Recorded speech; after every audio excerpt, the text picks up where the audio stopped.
How's that for a slice of fried gold? Oh, you think this is a fucking costume? This is a way of life. I'll be back. There's a flesh wound. I'm not gonna hurt you. I'm just gonna bash your brains. Take your sticking paws off me, you damn dirty ape! I'm sorry, Dave. I'm afraid I can't do that. It's alive! It's alive!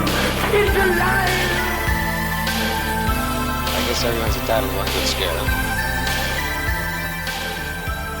Well, hello, and welcome to Cinema Shock. It's the podcast that celebrates the legacy of all of the genre stuff that you like. Pornhub for 6 minutes before starting the show. Oh man, that's quality stuff, though. The people want to get to know you, and they want to know what you're into. I think personally, we're into pornography. Who's not? I saw a Pornhub tweet the other day. Guys, stop flagging the videos for nudity. Oh man, sorry to interrupt your intro there, Gary. No, I think they got it. They know what they're listening to, and they're already fed up. But hey, thank you so much for listening. We're happy to have you. I'm Gary Horne. I'm one of the hosts. I'm co-host Justin Bishop. We are joined today by a special guest, writer, comedian, and the clown prince of podcasting, Mr. Todd Davis. That's very sweet of you, actually. He's podcast. He's not the podcast co-host that we wanted, but he is the podcast co-host that we deserve. Yeah, that's right. That's right. I'm here to bring all those cringeworthy a few cans of beer and a couple of blunts. You know, most of the cringeworthy stuff that exists in the world today, I think, was sparked by the movie we're discussing. You're not wrong, sir. You are not wrong. So this week we are continuing our look at Christopher Nolan's Dark Knight trilogy with the film that I guess gives the trilogy that name, 2008's The Dark Knight. Last week we talked about Batman Begins. Batman Begins was a hit. It was a success, both critically and commercially. It was the 8th highest grossing film of 2005 in the U.S. So I thought it would have been higher than that, but it was that's pretty good. 2005 was a rocking year, I guess. I think there might have been like a lingering, just still a little bit of a sting from, and I know we're not talking about Schumacher's stuff, but I think there might have been a few people who were just like, 8th highest grossing film is still pretty damn good. You know? And it was the 9th grossing worldwide. It was nominated for an Academy Award for Wally Pfister's cinematography, as we discussed last week. It's been called one of the most influential films of the 2000s. It basically spawned the modern comic book film genre as we know it today. So, of course, Hollywood does what it always wants to do when a movie is a big success, and they want another one. Yep. So they wanted a sequel. Warner Brothers and DC wanted a sequel to it, and they wanted the creative team from the original film to return. Nolan, when he was making Batman Begins, wasn't sure that was going to be the case, but he signed on pretty quickly in the wake of that film's release. Hey, just for the record, if you want to know, I just pulled it up because we're in the age of the internet. This Wikipedia article has Batman Begins listed as 9th, but I can sort of see some of these. Number 1 was Harry Potter and the Goblet of Fire. And number 2 is episode 3. Number 3 was Chronicles of Narnia, then War of the Worlds, King Kong, Madagascar, Mr. and Mrs. Smith. Madagascar's above Batman Begins. Yeah, wait, for the year. For the year. For the year. Okay, that's why I was like, films of 2005. Mr. and Mrs. Smith beat it. Charlie of the Chocolate Factory beat it. Then Batman Begins. Ugh. Just barely above by like literal hundreds of thousands of dollars above. Just almost like a presidential race. Batman Begins did manage to squeeze out a victory over Hitch. So how about that? Now, according to Box Office Mojo, Batman Begins is number 7. Oh, well. Above Madagascar. Well, nobody knows then. I guess I don't know. Well, we do know is that Mojo. Well, Box Office Mojo is like the industry standard for box office numbers. What we do know is that it was beat by Charlie and the Chocolate Factory, which is sad. Well, sad. To me, it's a number one. A number one. Well, I guess they should have gotten Johnny Depp for the Joker. Oh, Jesus Christ. Yeah. Please no.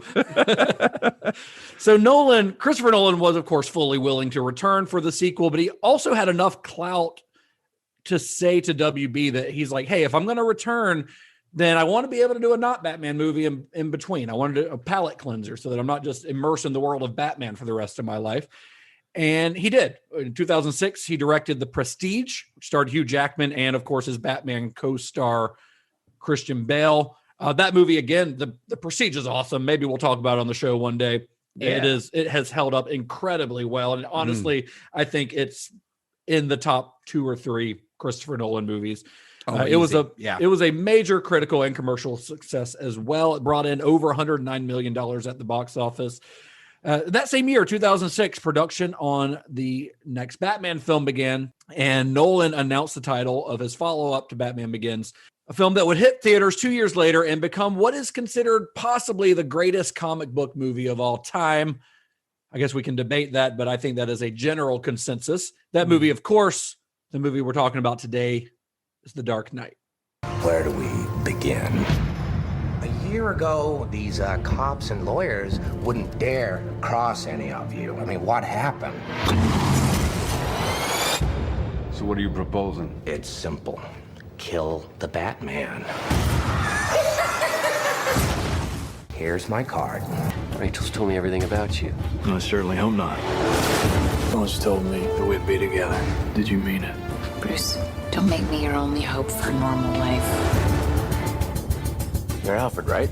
That's right, sir. Any psychotic ex-boyfriends I should be aware of? Oh, you have no idea. I've seen now what it'd have to become to stop men like him. The night is darkest just before the dawn. And I promise you, the dawn is coming. And here we go. This city deserves a better class of criminal. And I'm gonna give it to him. You either die a hero, or you live long enough to see yourself become the villain. Dun-dun. Dun-dun. Is that you doing the score? Yeah, a little bit of the score there. Good job. Thanks. So before the release of Batman Begins, screenwriter David S. Goyer wrote a treatment for 2 follow-up sequels that would introduce the Joker and Two-Face to Nolan's version of Gotham City. So his original idea was to have the Joker as the second film's villain, and Harvey Dent would be a character in it, right? And then the Joker would scar Dent during the Joker's trial, which would kind of open the third film, which of course would turn him into Two-Face, and Two-Face would go on to be the villain of that film. So Goyer, who wrote the first draft of The Dark Knight, he cited The Long Halloween as a major influence on the film's storyline. We talked about Jeff Loeb and Tim Sale last week. And he also credited the Neil Adams, Denny O'Neil story, The Joker's Five-Way Revenge from 1971, in which the writers kind of reintroduced the Joker. Is that a story that you're familiar with, Todd? To be honest, anybody who's looking for, a really solid, like classic Joker story, it's a really great place to start. You can get it on Comixology for 99 cents if you keep your eyes open. It's worth giving it a look. It's just the one where the Joker says boner a lot that you always see in those memes and stuff. I don't recall. It's been a while since I've read it, but yeah, I don't know.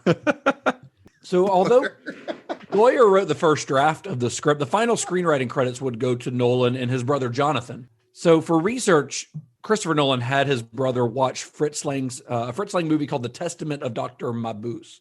Have you guys heard of this movie? Are you familiar with it? I am not familiar with this Yeah, movie. outside of research for this episode today, no, I have not. It's been one that I've never seen it. It's been one that I have always I'm not always, but for years have been curious about, because I love the Fritz Lang movies that I have seen.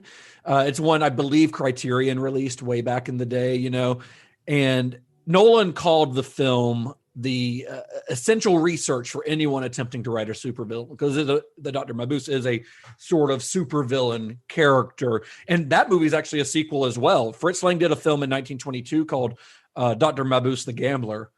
So this movie, it came out about 11 years later. He created a sequel to his silent film. I don't know. It was kind of funny that both of them, he's using a sequel as as research for his new sequel. Is Testament also silent, or is it a talkie? No, it was out in 1933, so it's a talkie. Fritz Lang's first talkie was M, which I think was 1931 or 32. So this would have been like one of his follow-ups to that. Which M, by the way, if you've never seen, not to get on a Fritz Lang tangent too much, but M is one of the best like serial killer movies ever made. Fun. Highly recommend it. Nice. So Nolan decided to avoid any sort of origin story for the Joker once they decided on him as like the main villain for this. He instead wanted to portray his rise to power. So in an interview with MTV News, he said, this is a quote from Nolan, "The Joker we meet in The Dark Knight is fully formed. To me, the Joker is an absolute. There are no shades of gray to him, maybe shades of purple. He's unbelievably dark. He bursts in just as he did in the comics." So what he's saying, we don't know how he became the Joker. We're not getting that creation story like we did in Tim Burton's version. The Joker just is. He's already here. He just comes out of nowhere and rains hell upon Gotham. And that was always kind of his thing in the comics was, I mean, of course, until like, Killing Joke. Right. Nobody really attempted to give him a definitive origin story. He was always just kind of this omnipresent, super evil, almost like a force of nature. Yeah, exactly. That's the best way to put it. Just like a force of nature. Well, what's interesting is one of the things I like about the Joker is that he's supposed to be just unpredictable and just wild, and you don't, at any point he could do anything. I think the second you start diving into like an origin story, you're tinkering with starting to be able to predict stuff about this person based on what you know about them. If you know nothing about them, that makes that all the more believable, which I think I was reading a lot about Chris Nolan and Jonathan Nolan. God bless them, because they left David Goyer's name on the script. I saw a quote from him where he said, "I can't believe my name is on a movie this good." But they were reading a lot about game theory is what they talk about a lot when they made this movie, which for anybody that doesn't know is like, under like normal capitalism, I could pay Todd $100. Say, I'm going to give you $100 if you could make something I really need, or like if you can run a mile in 7 minutes, and Todd can like predictably like try to train and get better and get good at running, and he does it, and I pay him $100.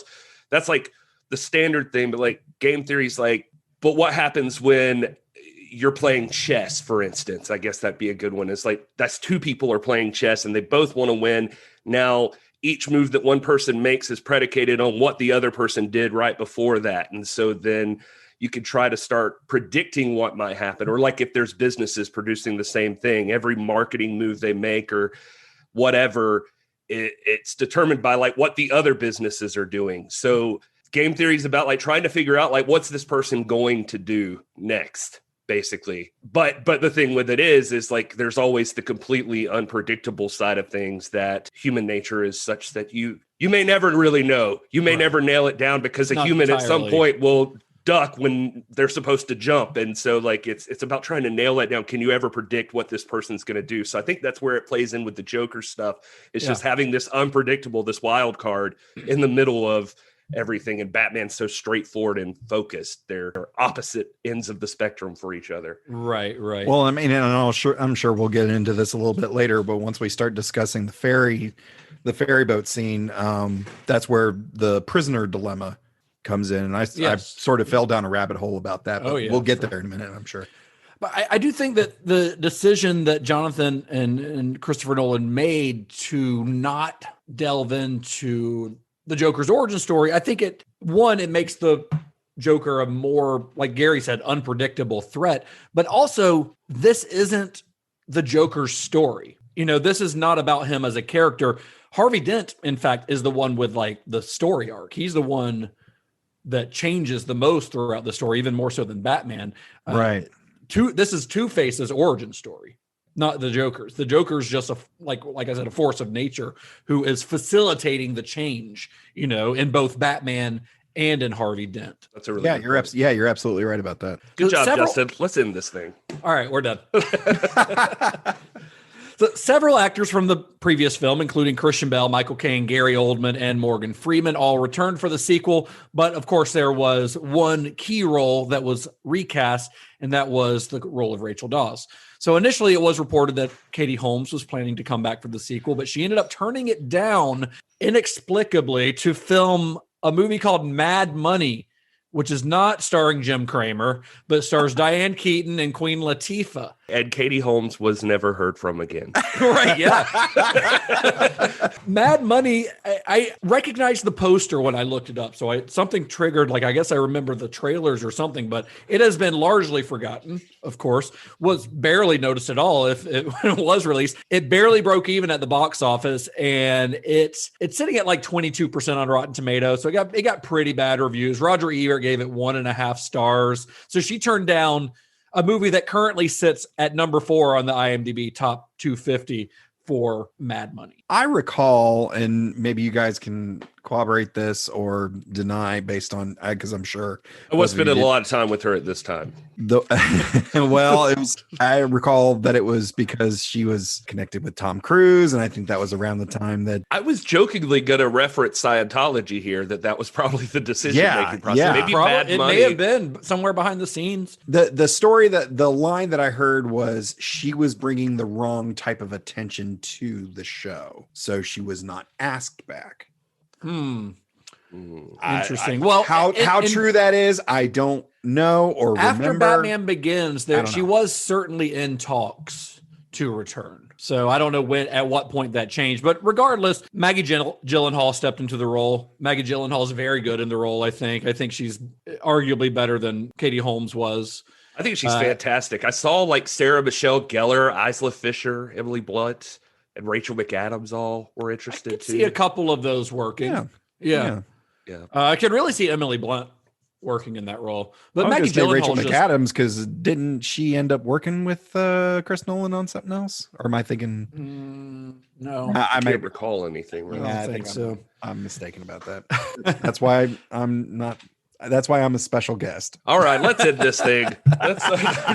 So as for new characters in the film to be cast, of course, we're talking Harvey Dent and the Joker. So Aaron Eckhart ended up getting cast as the Joker, but before he was cast in the role, Liev Schreiber, Josh Lucas, and Ryan Felipe had all expressed interest in the role. Mark Ruffalo had actually auditioned for the role. Matt Damon and Hugh Jackman were also reportedly considered for the role as well. Ultimately, Nolan went with Aaron Eckhart, who he had also considered for the lead role in Memento years earlier. I wish I had a cigarette here so I could become that meme and like light up and just be like, Josh Lucas, there's a name I haven't heard in a long time. It's the last time you watched Sweet Home Alabama.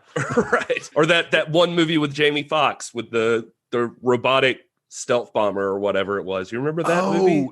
Wasn't it called Stealth? I think it was called Stealth. And like Jamie Foxx was one of the pilots. Josh Lucas, I think, was one of the pilots. Jessica Biel? And I think it was Jessica Biel. You're right. Yeah. And then they had a robot, an AI. Yeah. It goes bad. Wow. And it was like their flying buddy. Uh-huh.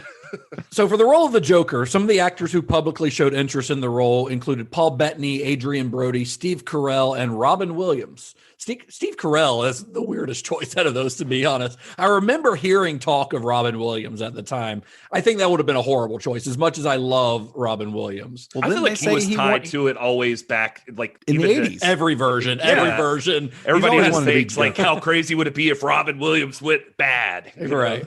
They finally got him eventually with like Christopher. He had worked with Nolan as well. He had worked with Nolan on Insomnia. That's right. There was precedent for it. But of course, Nolan wanted Heath Ledger, who he'd wanted to work with in the past on several projects, including Batman Begins, where Nolan approached him for the role of Bruce Wayne Batman, but Ledger turned it down. I guess it wasn't interesting enough for him. So Ledger gets cast as the Joker, and to prepare for his role, he lived alone in a hotel room for a month by himself, not really leaving, kind of working to create the character's posture, his voice, his whole personality, like he's cultivating this personality. He even kept a diary where he wrote as the Joker, like in character as the Joker, recording the character's thoughts and feelings. Like he basically lived as the Joker for a month. Jeez. It's probably not great for your mental Probably not. Have either of you guys seen that documentary, I Am Heath Ledger? I did see some of it, actually. I had some notes from it. I mean, I know one of the things was, his voice coach on the movie, Jerry Grinnell, I think was his name here. He said that that licking the lips tick came from, there was a prosthetic they used in his mouth. It would start to come off and he would have to put it back in place with his tongue or something, but it just eventually became this reptilian sort of. That's interesting, because that's a very that's that kind of a thing that you think about when you think about his version of the Joker, is that weird little tick. Because he's got all of these weird ticks, and I was seeing somewhere where Nolan asked Eckhart to not have any tick. He didn't want him doing a big cartoony villain voice when he finally turns into Two-Face. Yeah, he wanted it to be way less showy. I think was the word he used for it. So Eckhart was modeling after Robert F. Kennedy, I think is what he said in one interview. Yeah, he even had his hair. He grew his hair out and had it styled and lightened, the color lightened to make him seem more like a Kennedy type. And I think this was right after Thank You for Smoking too. So I think that even lent he had that. I think Nolan saw that and thought he was a perfect DA here. The stuff I saw with Ledger was obviously, like you said before, they had met on Batman Begins and Nolan liked him, but he'd kind of forgotten him. But as they were reading, he somehow remembered Ledger and then just was no, it's this guy. It's always been this guy. I think he thought, his exact quote for it was, he knew from the second he met him, he was fearless. That was the thing that he thought would mean the most. He also just talks about the eyes, because I think this is a Nolan thing, that he just loves people's eyes. Just like last week, that was the thing that sold it with Bale. But yeah, that hotel room sounds crazy, man. He's in there developing his laugh, every single tick. We've all seen the video, the side by side of him and Tom Waits, a Tom Waits interview from the 70s where they sound exactly alike. So of course we'll never know if that was an actual inspiration, but it seems plausible as well. He got to talk a little bit too to Jerry Robinson, I saw, who was one of the original creators of the Joker back in 40. They brought him on as a consultant, which I thought was kind of cool. Yeah, very cool. But yeah, I mean, and the look of him, I've seen everything from he was going for a Sid Vicious and Malcolm McDowell and Clockwork Orange look to Ichi the Killer to The Crow, all of these different things. Yeah. I don't know exactly. Definitely got the Ichi the Killer, the Glasgow smile going on. Yeah, exactly. That grin, it has that, what's the movie? The Man Who Laughs. Yeah, absolutely. So Ledger was also allowed to shoot and direct the videos that the Joker sends out as warnings, which I think is really interesting. And Nolan was so impressed with the first shoot that he did that he didn't even show up. He didn't feel the need to be present when Ledger shot the video, the next one, which was when the Joker kidnaps the reporter that's played by Anthony Michael Hall. Nolan's you got this. I don't even need to be there, because he was just doing that shit on his own, which I think is great. I would have loved to have seen. I feel like Ledger would have become one of those actors who becomes a really interesting director if he had been given the chance. Well, I think even in that documentary, I Am Heath Ledger, they talk about him as a director, and Ben Harper talks about working with him on a music video project or something, and just talking about what it was like to have him and how he was such a great creative mind, and just artistically speaking, just really amazing. Breaks the heart that he didn't get to. He was also apparently a master chess player. Did you guys know this about Heath Ledger? No. He would go out in New York and play people out on the streets chess and always win. According to his mom, which who you'd take with a grain of salt, I guess. But he was close to becoming a grandmaster. Dude was a genius. He should have worked with Kubrick. Right. Well, that would have been tough. Kubrick. I was just thinking of the chess thing. Didn't Kubrick like to play chess? Yeah, but Kubrick was dead by almost a decade by this point. So, well, he would have won that one too.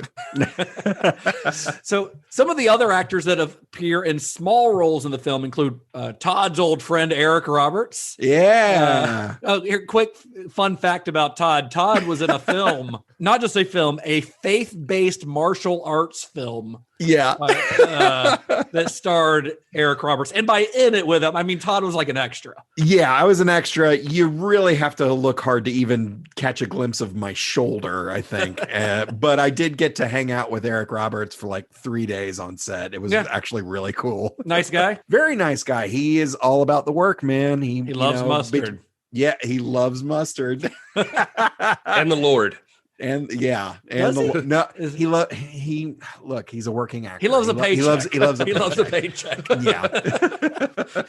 But it's kind of cool that he'll show up. He'll show up and do the work. And to be honest, I've seen the movie. He'll kill it too.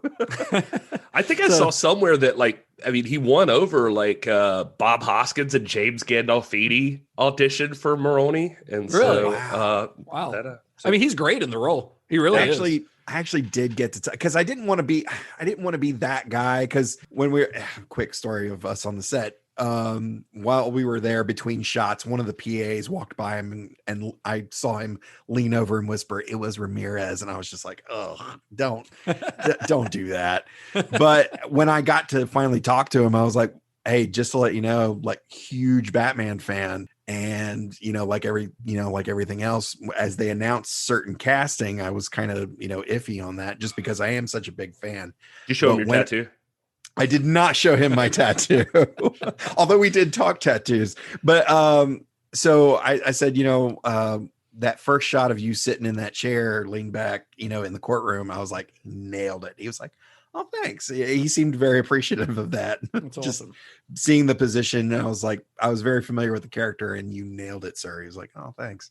And using someone like Eric Roberts or Anthony Michael Hall, in a very small role, kind of goes back to what we talked about last week, where he was casting it like Donner cast Superman by getting well-known actors or very well-respected actors in kind of small roles, because you've got Michael Jai White's in there. Not that Michael Jai White is a huge star, although he's a fairly more well-known probably now than he ever has been because of his show on Stars. But you've got Tiny Lister in there. You've got William Fichtner at the beginning as the bank manager, who is great. Isn't he an Academy Award winner? Well, I don't know. William Fichtner's been in so many movies, and he's so damn good, dude. But he's I really love good. That guy. He's great just in his little part. He gets, And then, of course, you had Cillian Murphy coming back. How did we say we were pronouncing that? I guess Killian. I said Cillian, I think, last week. I don't care. He comes back in a small role as the Scarecrow. But here's one of my favorite bits of casting news on this. Dwight Yoakam was approached for a role as either the bank manager or as one of the corrupt cops. So Dwight Yoakam, who's a great actor, by the way. Dwight Yoakam is in some of the, he's not in a lot of film roles, but go watch him in Panic Room or Sling Blade. The dude's got legit chops. But he decided that he turned it down because he wanted to focus on recording his album, Dwight Sings Buck, which is a collection of Dwight Yoakam covering Buck Owens songs. And it's a great album. So I'm honestly glad that he did that. Yeah, but the songs are already written. So how much focus do you need, Dwight? Come on. Well, he had to do it justice to his hero. Yeah, so, I guess that's true. Speaking of musicians, though, who is in the film in a very small role? Yes, extra. I do. Prince? Matt Skiba. What? Where? Very briefly. It's literally he's like an extra.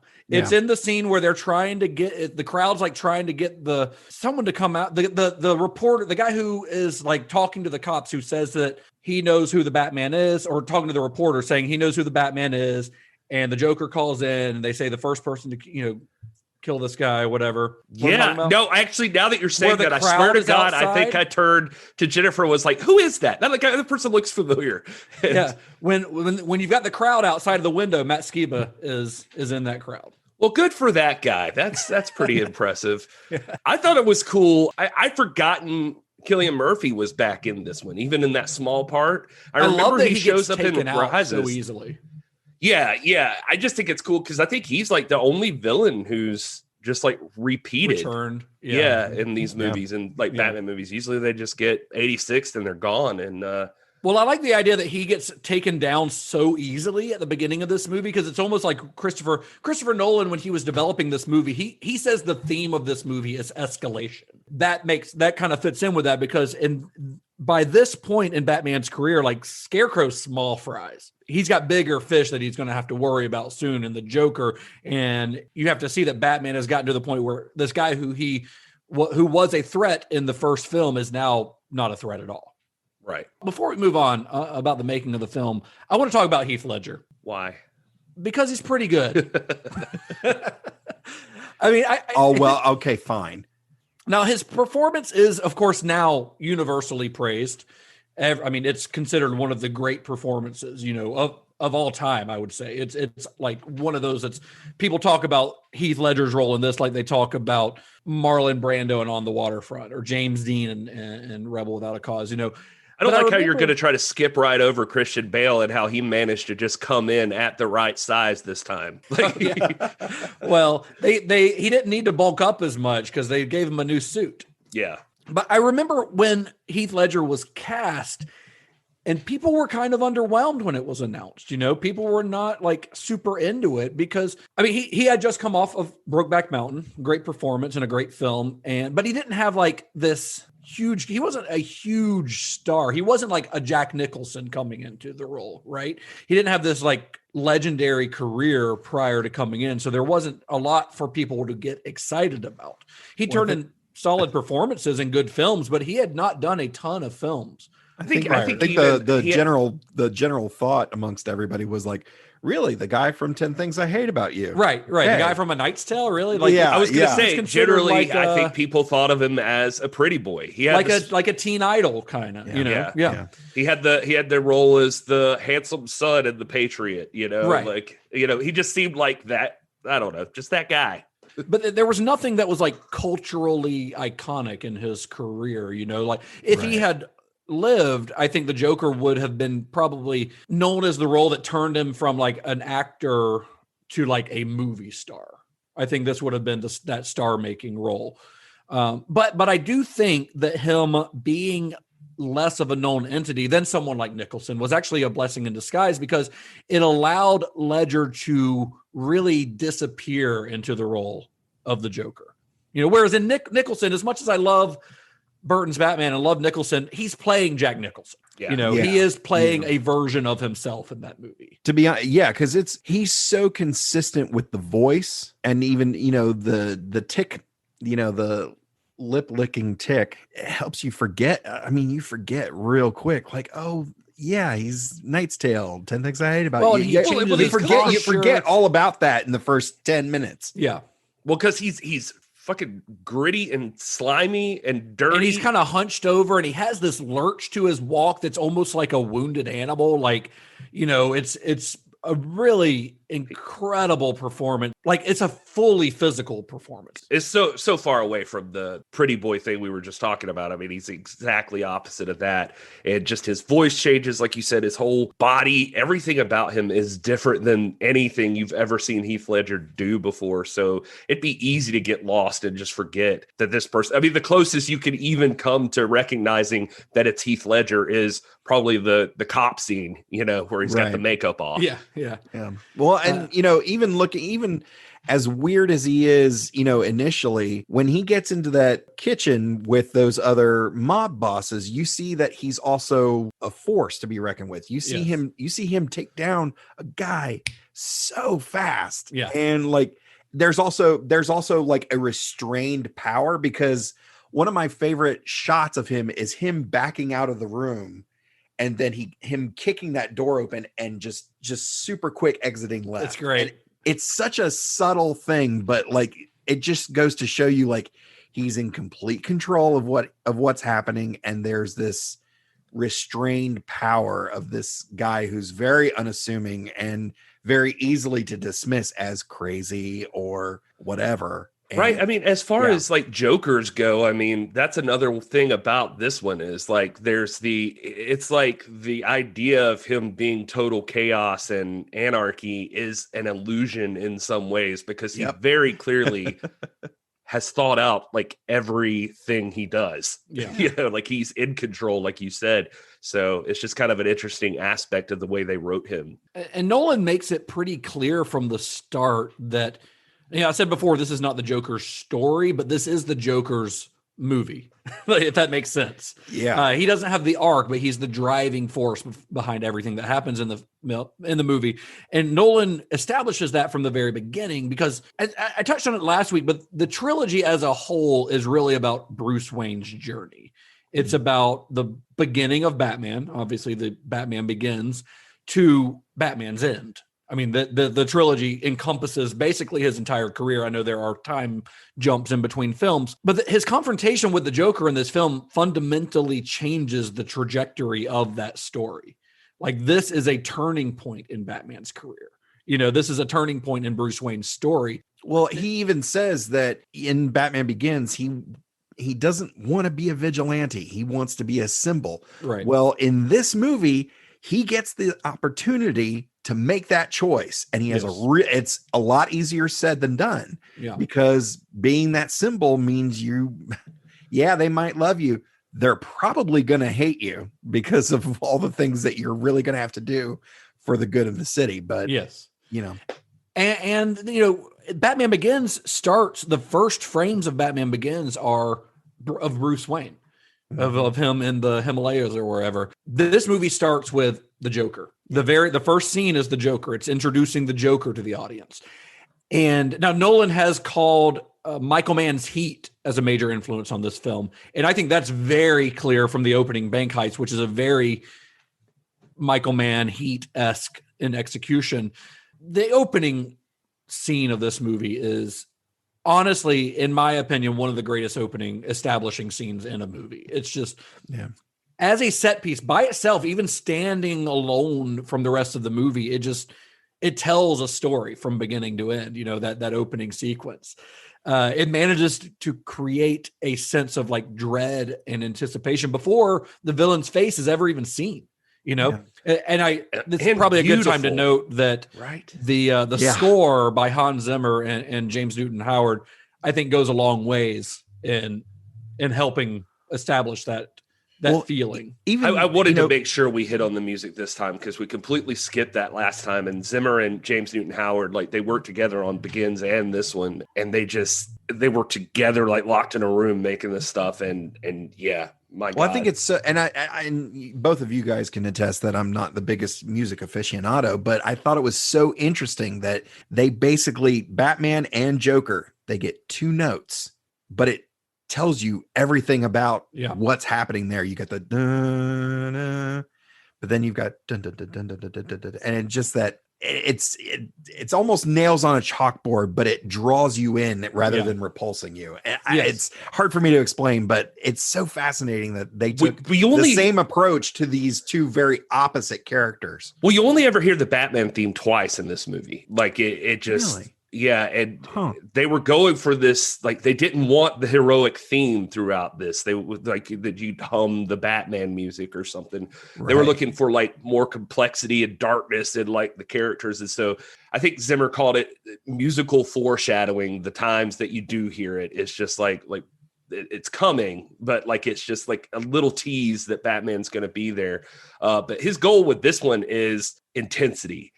He doesn't want he specifically talks about not wanting a blockbuster style score in this movie, especially when it comes to the Joker. Like, he was experimenting, since we're talking about it. I mean, this guy was experimenting so much during this time, like Zimmer. I mean, he describes like punk rock, literal like razors on piano wire. He was just going for whatever he could to make this uncomfortable. And Nolan tells the story about actually asking Zimmer at one point, it's like, hey, let me hear what you've got so far. And Nolan gave him a recording, and he said it was like 9,000 bars long of just stuff that Zimmer had put down. And he said he listened to it. It took the entire flight from London to Hong Kong. And he said it was the most maniacal shit he'd ever heard. It was like I said, razors on strings. It was like pencils being cracked on the floor, just mayhem. And he said, for lack of a better word, it was just all unpleasant. And he said he called Zimmer when he lands. It's like, okay, yeah, the Joker, he's somewhere in there. I'm not exactly sure where, but I'm just going to let you find him from here. Well, Zimmer what a daunting task of like, hey, you know, this character who's more of a force of nature that we have no clue to his origins. Can you sort of sum that up with just music? And he nails it, because that's the thing with this one. He does nail it. This isn't a typical bad guy score. This is uncomfortable. It's anarchy. What I especially love, though, is going back to what brought it up is like in that scene, especially like where it's focusing in on his back, standing there alone. I mean, the first notes of his score, you should go listen, because it's an incredible score.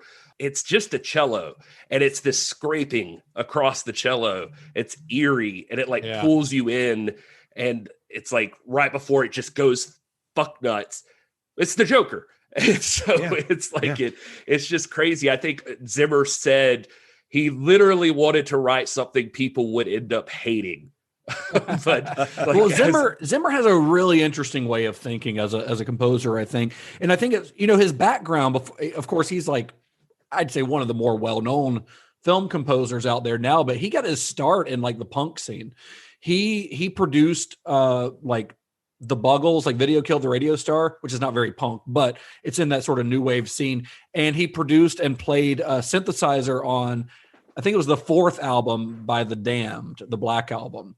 So, which is a well-known UK punk band. So he like has his origins in anarchic, kind of background and experimental music. And it's worth mentioning too, even with Harvey Dent, and listen to his music, it's all like brass and heroic, like American hero stuff at first, but slowly as Two-Face is formed, it's less melodic, it's less brass, it's not bright. It starts to get darker and darker as there's a lot of thought put into this soundtrack and well worth it. I mean, it's one of like 5 movies that is a purely orchestral soundtrack that has won a Grammy Award for Best Score, I think. Wow. And I was listening to it today as I was like writing up notes for the show. I had it on in the background. It's a great score. So I want to go back. It got that. I say that actually, it may be that it was one of 5 that won a Grammy for Best Score that wasn't for some reason nominated for an Academy Award for Best Score. I want to go back real quick to that opening scene, because another thing I think that helps to establish that the Joker as a character is before you ever see the character, before you ever see the Joker and he makes his big reveal, the other criminals that are involved in that heist are talking about him.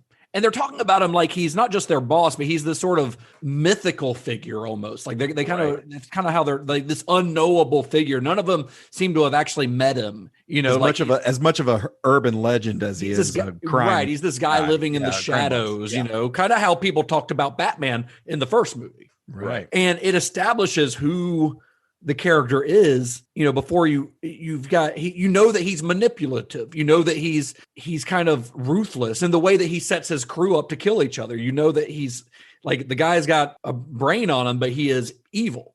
And all this before you ever meet him, because you don't really meet him, at least not, you don't know it's him until the very end of that scene. And you've got that, the way Nolan shoots it in that amazing close up of Heath Ledger's face is just incredible. It's fantastic. Yeah, you see these guys like killing each other off as they're working through. You even see the one guy who seems kind of like a badass. I still think it's so funny, like where William Fichtner's walking through with the shotgun, like firing off shots, and the guy's like, "That was 6, right?" or something. And then he stands up and he gets shot. I don't know. I thought that was really cool. Yeah. Oh, and the attention to detail, and I won't go down the whole rabbit hole yet on this part, but just for instance, that shotgun that William Fichtner has right there, Joker has that shotgun for the rest of this movie. Yeah. Oh, yeah. Yeah. He hangs onto it. That's great. And I just thought that was amazing for some reason. And here's why I think this, to me, this version of the character is, I think, the best that we've ever seen on film. And it's that he's not only brilliant, he is brilliant, but he does seem to be genuinely unhinged, like genuinely scary and insane, in a way that other versions of the Joker have not, in a way that Jack Nicholson's did not, or God help us, Jared Leto's. He's not motivated by money or power, which is what Nicholson's Joker was motivated by. Right. He's not motivated by revenge like Joaquin Phoenix's Joker was. He is a nihilist. He's an agent of chaos. He just wants to watch the world burn. He gets joy simply in inflicting pain on other people, just for the hell of it. No reason, there's no point to what he's doing other than to create utter chaos. If he has a point, if he has a goal, it's to get people to expose their true nature. That's what he seems to be doing throughout most of the film. That's why he eggs Batman on to hit him when Batman's driving the Bat Pod towards him. He's saying, hit me. Like, he wants Batman to hit him. He genuinely wants Batman to like kill or maim him, because then he would prove who Batman really is, what his true nature is. Yeah. He knows Batman won't do it, but if he does, then he has proven that Batman's true nature is that he's a killer. Well, he even won. says it when he's hanging upside down. He goes, "You truly are incorruptible." Yeah, that's what I was thinking of. I mean, I think if one thing would be that it's like he's out to prove that there is no order, there is no control. Like everything is just like one domino push away from the whole thing collapsing. Well, it's why it's what he does throughout the film. He's trying to get the people of Gotham to prove who they really are. That's why he's so pissed off when the people on the ferries don't blow each other up, because he thinks that their true nature is, if they'll do anything to survive, even if it means murdering hundreds of other people. And then they don't do it, proving him wrong. He was wrong about his assessment of what the society, what the people of Gotham's true nature was, and it eats him up, Well, it was what Bruce was telling Ra's al Ghul as his house was getting set on fire. Give me more time. There are good people here. Yeah. They just all happen to be on that boat. Well, it's funny you say that, because I mean, one of the parts I loved that I noticed this time watching it through too is like referencing back to Ra's al Ghul. Bruce loses himself a little bit in this pursuit, and then Alfred's the one trying to explain this to him, that you're not going to find a motive, you're not going to find the reason this is happening. And he tells him that story about, I think it was like in Burma or whatever, that they had to, it's like, did you ever find him? We set the whole village on fire or something like that, or we set the whole forest on fire. But he's like saying, that thing that some people just want to watch the world burn. But Alfred's like, when they're first having that conversation, Alfred's chasing him down. He's like, no, you're not understanding this or something. And Bruce like turns to him and says, criminals aren't complicated, Alfred. He says something. It is an exact quote from Ra's al Ghul from Batman Begins. Oh, wow. And I thought that was, I don't think I ever realized that. Yeah. Well, because I mean, you see Alfred do it, because as Alfred's talking to him, he starts looking at the screens, and Alfred has to sort of get in front of him and just go, look, criminals aren't complicated. This isn't a criminal. This is something else. Yeah. So back to the making of the film for a few minutes, but just as he had done on Batman Begins, Nolan shot this film on location as much as possible. This time a large portion. I mean, he shot a little bit in Chicago in Batman Begins, but he shot a good chunk of it, 13 weeks, I think, in Chicago this time around, because he had what he called a truly remarkable experience when he shot Batman Begins there. One of my favorite little tidbits from the filming is that when, a lot of times movies will shoot under fake names, like a Blue Harvest, like Star Wars or Empire, I think it was, shooting under Blue Harvest. Yeah. In Chicago, they shot this movie under a fake title called Rory's First Kiss, and which is not a Gilmore Girls prequel. I was hoping, but no. It's Nolan's son is Rory. Oh, his son's name is Rory? His son's name is Rory. How about that? Weird for your dad to name your movie after your first kiss. Right. And for it to be fake, there's a lot of things we could read into it about that. And it didn't trick anybody. Like, everyone in Chicago knew this was Batman Begins. It was hundreds of millions of dollars in production with like thousands of jobs created in the city. They knew what they were doing. It's not like you can get everyone to shut up. It's interesting. You mentioned Heat earlier, and actually now that I'm thinking about it, this supposedly started off with the same deal as, like, I think I mentioned it in Batman Begins. I don't know if this is a thing that Nolan does on every movie.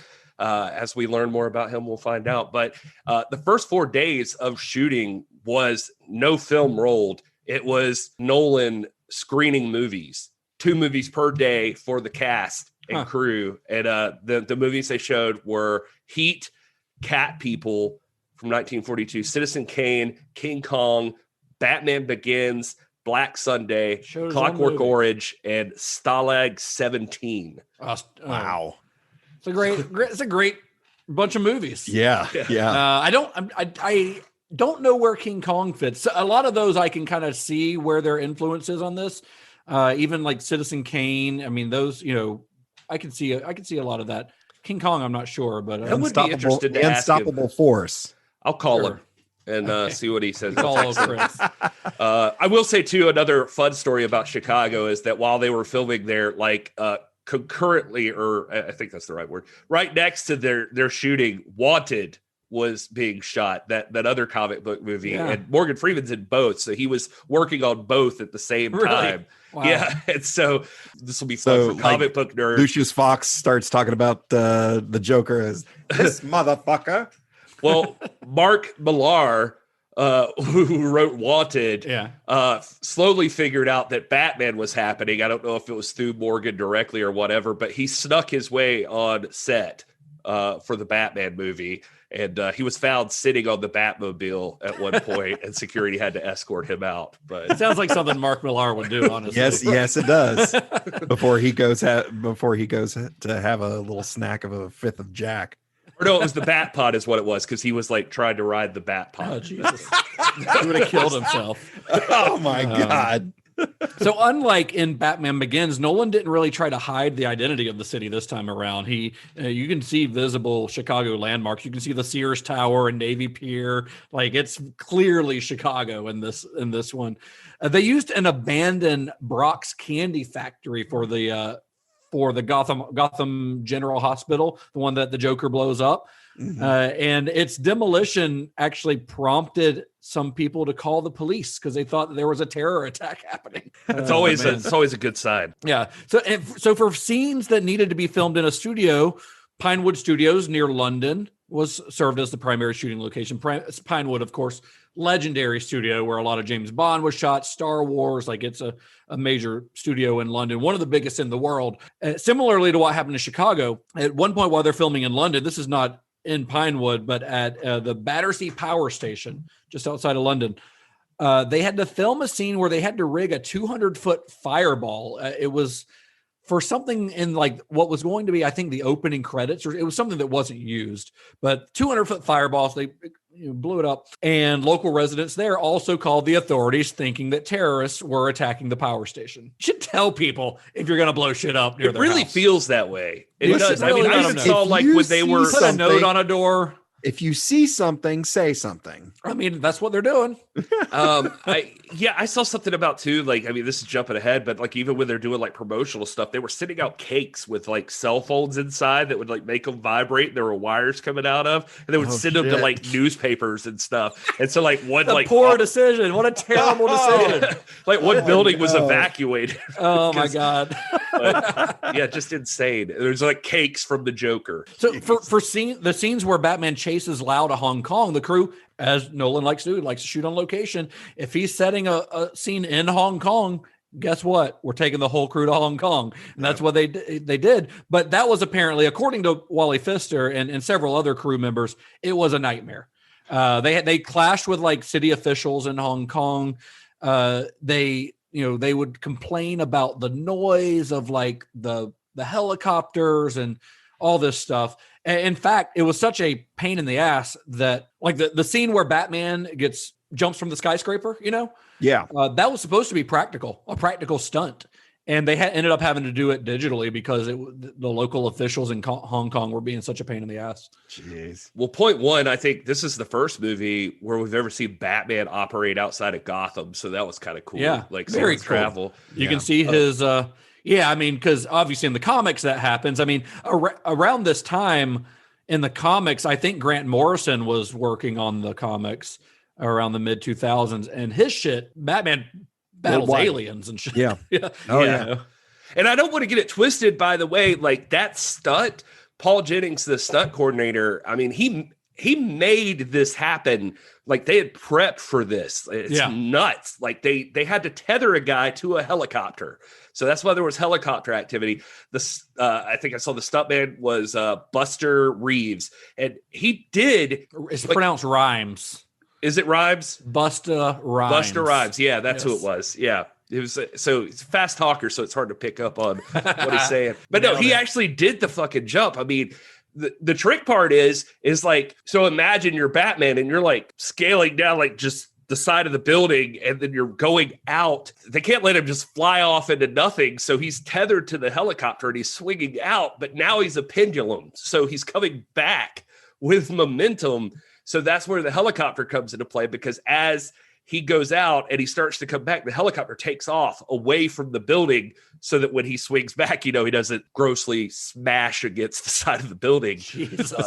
Wow. But yeah, unfortunately, the Chinese government, they didn't want all this helicopter activity over the city. So they ultimately did. Government. What's that? the Hong Kong government. Yeah, true. They're a separate entity. That is correct. So yeah, thank you for specifying. We don't want any trouble. The jump though, they did ultimately really do the jump in a green screened like room. Like it was 120-foot drop this dude did, like tethered, and just like, I mean, just the dive part of it, like into like just nothingness, with the green screen. So it's still sort of real. Yeah. And that is Christian Bale, by the way. Everybody was impressed that is him standing on the ledge of the building in Hong Kong when you get that cool shot around. And that already would make me shit my pants. I would just like to specify. Yeah. Was he strapped in? Surely he was tethered somehow. You'd think he would have to. They might have like CGI'd the lines out that were tethering him to the building or something. Yeah. They're not just going to, the insurance company's not going to. Yeah, I was about to say the insurance company would lose their shit. He seemed to have a lot of I saw interviews with the stuntmen who were just like, no, that was him. He just like insisted. Yeah, he insisted a lot. Like, he's fearless. He just wants to walk out on that ledge. Nolan also famously filmed several key sequences in The Dark Knight in the IMAX format, which made the film the first feature to use that format. The scenes that he shot, I think there are 4 total, but that includes like the opening bank robbery and the car chase that comes halfway through the film. And if you saw this movie in theaters, and I cannot remember if it does this on home video, I didn't pay attention to it, but the aspect ratio actually does change. It does. I noticed this when I was watching it. It does it on home video. I couldn't remember. I watched it a few days ago, but I didn't think to pay attention to it. In the theater, it was very apparent if you saw it. Because I saw this on IMAX when it came out, and an IMAX screen is much closer to like a square. It's a very tall format. Yeah. It's closer to a square. So you can actually see the aspect ratio change when those scenes come around. It's pretty incredible. And of course, you don't get the same effect seeing it at home, obviously, as you do in the theater. But Christopher Nolan is a big proponent for the theatrical experience, much to his detriment in the year of 2020. But he wants you to see a movie in a theater. He wants you to see it in the best possible format. And shooting on an IMAX frame of film is enormous if you compare it to like a typical 35 millimeter or even a 70 millimeter. It's bigger than. So you get just a level of detail that is unmatched in any other format. And Nolan actually edited the original film element of the IMAX on this because he knew that if he had scanned it and edited it, then he would actually lose resolution. So he wanted to edit it in the original piece of film, which is commitment, man. That's commitment. And the reason that films don't usually shoot in IMAX is because it's a really tough format to shoot in. Yeah. They're much larger, much heavier than standard cameras. Oh yeah. Don't hold as much film, so you can't shoot for as long. And it's like a standard 35 millimeter goes vertically, like what you picture like a projector doing, like with the spinning wheel, but like IMAX is horizontal. Yes. Like these slides or the film is so much bigger like on it. It's just it's kind of impressive. But that's what makes the cameras so much larger also and heavier. And they're also super noisy, so it makes it really difficult to record dialogue when you're using it. Well, when it works. Incredible resolution. Because I don't know how you guys watched it. You probably have a digital code, but I actually put the Blu-ray disc in the player and just fired it up, and God, it looks so good. Like it's one of those people probably don't think it makes a difference, but I think it's really the difference that makes it. Because I mean those visuals and just the attention to detail. It's a gorgeous looking film. Yeah, it's beautiful. That's one of my favorite parts about it this time is just these wide city shots and like those like sweeping shots of the city that he does. And he does like that up until this most of his films. Yeah, and I mean up until this point, it's worth mentioning. I mean, you're talking about Nolan in the theatrical experience. I mean, all you'd ever seen IMAX used for up till this is like fucking two penguins hanging out on a beach or some shit. Yeah, I mean, I used to watch them. I used to go traveling a lot when I was a kid, and I remember going to like the Grand Canyon, and you go to the IMAX theater there, and it's a IMAX movie about the Grand Canyon. I saw one in San Antonio, and I saw one about the Alamo, and it's nature documentaries. Basically. Nobody had ever thought about it before this point about using it as a dramatic tool as opposed to like documentary stuff. Yeah, I mean, there had been other movies that had been converted to IMAX format prior prior to this? Because I know a couple Disney movies, Beauty and the Beast and The Lion King, Star Wars Attack of the Clones had been released in the IMAX format. But even then, those at the time, an IMAX projector could not run and film past about 90 minutes. So like when I saw Attack of the Clones on IMAX, and they had to cut out a bunch of shit. They had to like edit it. It was actually better because they edited all this dumb shit between Padme and Anakin, all that love story shit that's right in the middle of the film that just is terrible. They cut all that out. It's the best version of that movie that I've ever seen. They should release the IMAX cut.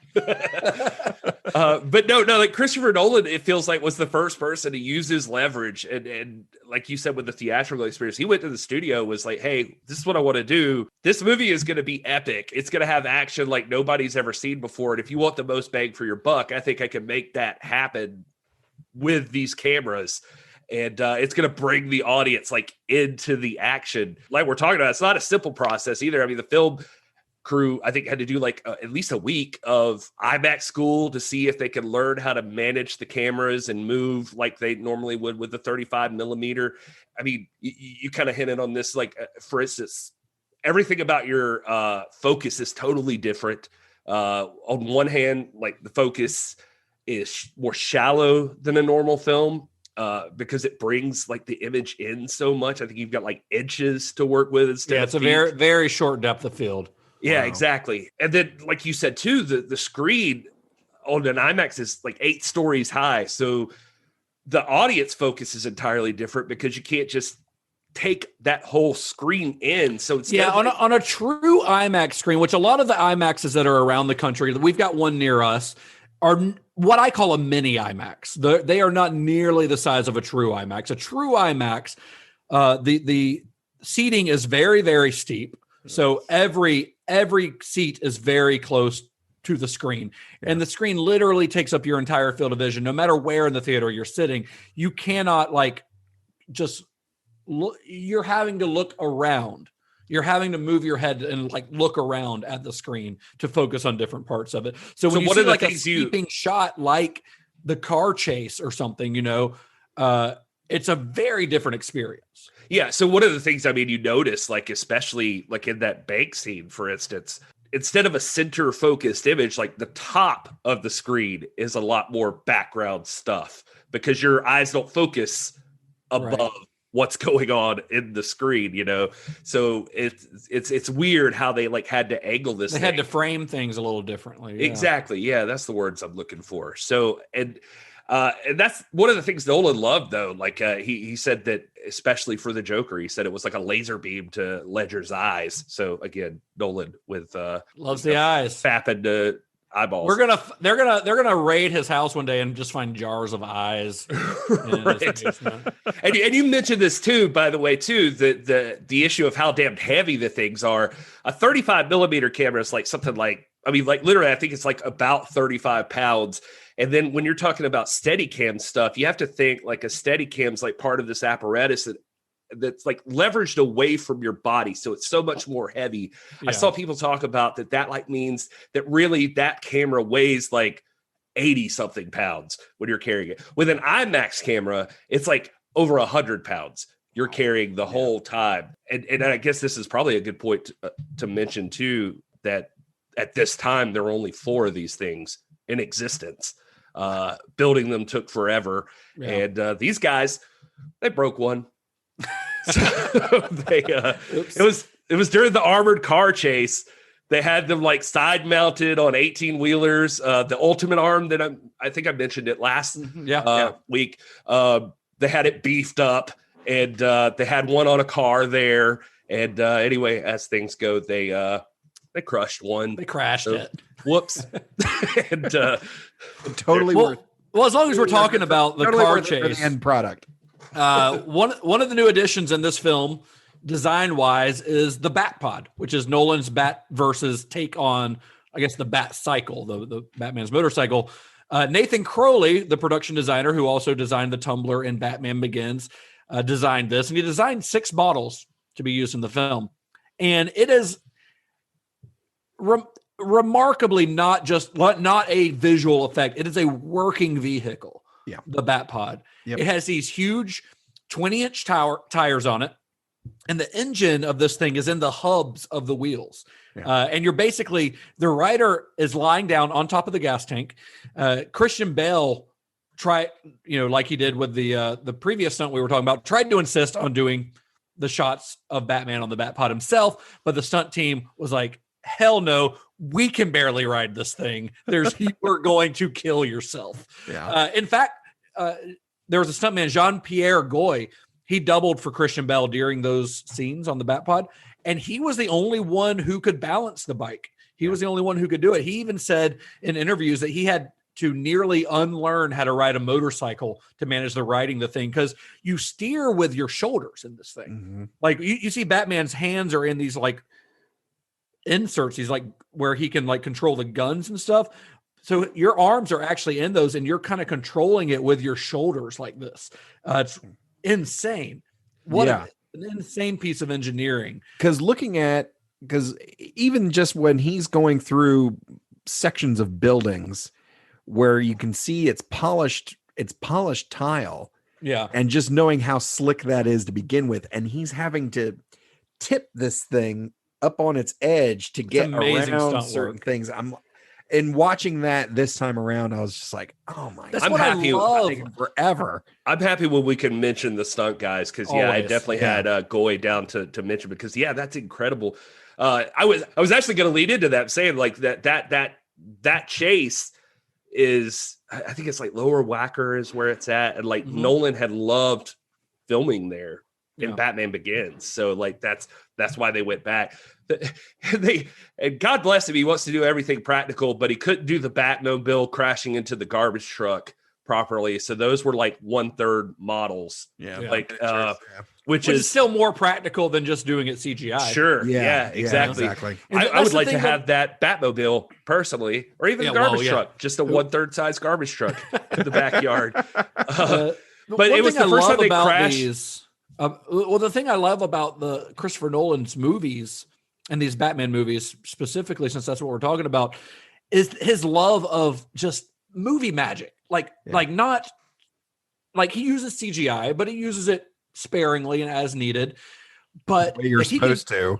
Yeah, but if he can do it practically, if he can do it like his heroes would have done it, guys like Ridley Scott and Stanley Kubrick, those guys that he looked up to, Steven Spielberg, he's going to do it that way. Like he wants to do everything. He wants to shoot on film, and he wants to do practical stunts, and he wants to do real working vehicles, and he wants to crash real fucking cars. I think that's cool. Yeah, no, it is cool. Yeah. And he seems to have an appreciation for cars. I think you get that with the Lambo that he drives later and stuff too. But they, in one interview I saw, he described like he was gonna destroy the Batmobile in Batman Begins, like it was gonna blow up, but they backed off that because they were like, no, it's like a part of the family. It's become a character now. Like we can't destroy it. But I think maybe the Bat Pod helped ease that pain this time, like a phoenix rising out of the ashes. We get the Bat Pod so we can destroy the Batmobile. That ejection moment is so good too. Yeah, it's so cool looking. Just the way that it attaches the tires on and stuff. Yeah, it's just fucking cool. One of the things too is you could see how excited in some of the stuff I watched that they get, because they had designed the bat suit with this backpack thing that like the cape was going to go up inside the backpack, because they were like sure that you can't ride the Bat Pod with the cape because it's going to get caught up in the wheel. We've all seen The Incredibles. No kicks. Yeah, there you go. But they said the first ride out, Goy like drove it out, had the cape flowing, and it just flapped and stayed in the air. And it just cool. And they were like, that looks so fucking cool. Like, and it kind of looks like bat wings. It's kind of like, yeah. And so I just thought that was kind of neat. One of the things that they definitely had to use CGI on, because the other option was to set Aaron Eckhart on fire, was which again completely practical. Was the like Aaron, look over here. The guys who did the special effects actually did complain about having to do the CGI fire on his face when he's on fire, because they're like, things don't just burn halfway. Like half of something doesn't burn. Something catches on fire, the whole thing burns. So they had a hard time actually figuring out how to make that look right. But of course, to do his Two-Face, the effect on his face, they had to go digital because they couldn't have used prosthetics. Nolan didn't want to use prosthetics because prosthetics inherently add to the face instead of taking away from the face, which is what happens when you get burned. So Eckhart on set wore like digital markers on his face, and a prosthetic skull cap over half of his head. And then they digitally overlaid the Two-Face, the burnt face. And that was done by a British effects company called Frame Store. And it's not like 100% medically accurate because they admit that they exaggerated some of the muscles and bones and things to make it look cooler, and they actually said that they went a little more realistic at times. Like at first they tried some versions of it that were a little more realistic looking, but they said it was just too much to do it that way. So they actually went even though you can look at this and say this is the most realistic version of Two-Face that's ever existed, it's actually not that realistic at all, medically speaking. But it's so cool to see that eyeball moving. Oh, dude, you think he has to use eye drops like all the time? Yeah.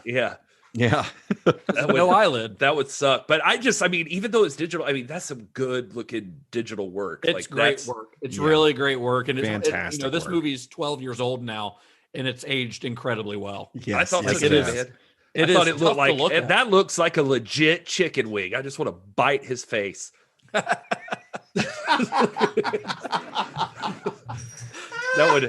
That's ultimately like the person he doesn't want to run up against. No, the person you look grilled to perfection. Crispy. Just extra crispy Two-Face face. Oh my God. So the Dark Knight opens original recipe. The Dark Knight opens on July 18th, 2008. Of course, opened to overwhelmingly positive reviews, record-breaking box office numbers, pulled in over $1 billion at the global box office in 2008. In the U.S., it was the highest-grossing film of the entire year, and it has pretty much ever since its release been considered one of the best films of the 2000s and one of the best superhero movies of all time. Roger Ebert gave it 4 stars in his review and said that it redefined the possibilities of the comic book movie. It was nominated for 8 Academy Awards, won 2 of those, one for Best Sound Editing and, of course, Best Supporting Actor for Heath Ledger, which was, as we all know, kind of a bittersweet award. It was posthumous. It was a few months after he finished filming The Dark Knight, while the film was in its post-production stage in January of 2008.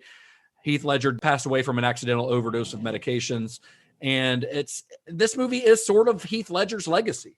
I mean, this is the role that he will forever be associated with. And it's a shame that we didn't get to see what else he had in him because he's so fucking good in this movie. Yeah. Man, when you just like turn him loose. Yeah. I mean, you're saying all that. I mean, this is the first comic book movie, like where Batman had proven something in like 89. This is the first comic book movie to reach I think that 1 billion mark.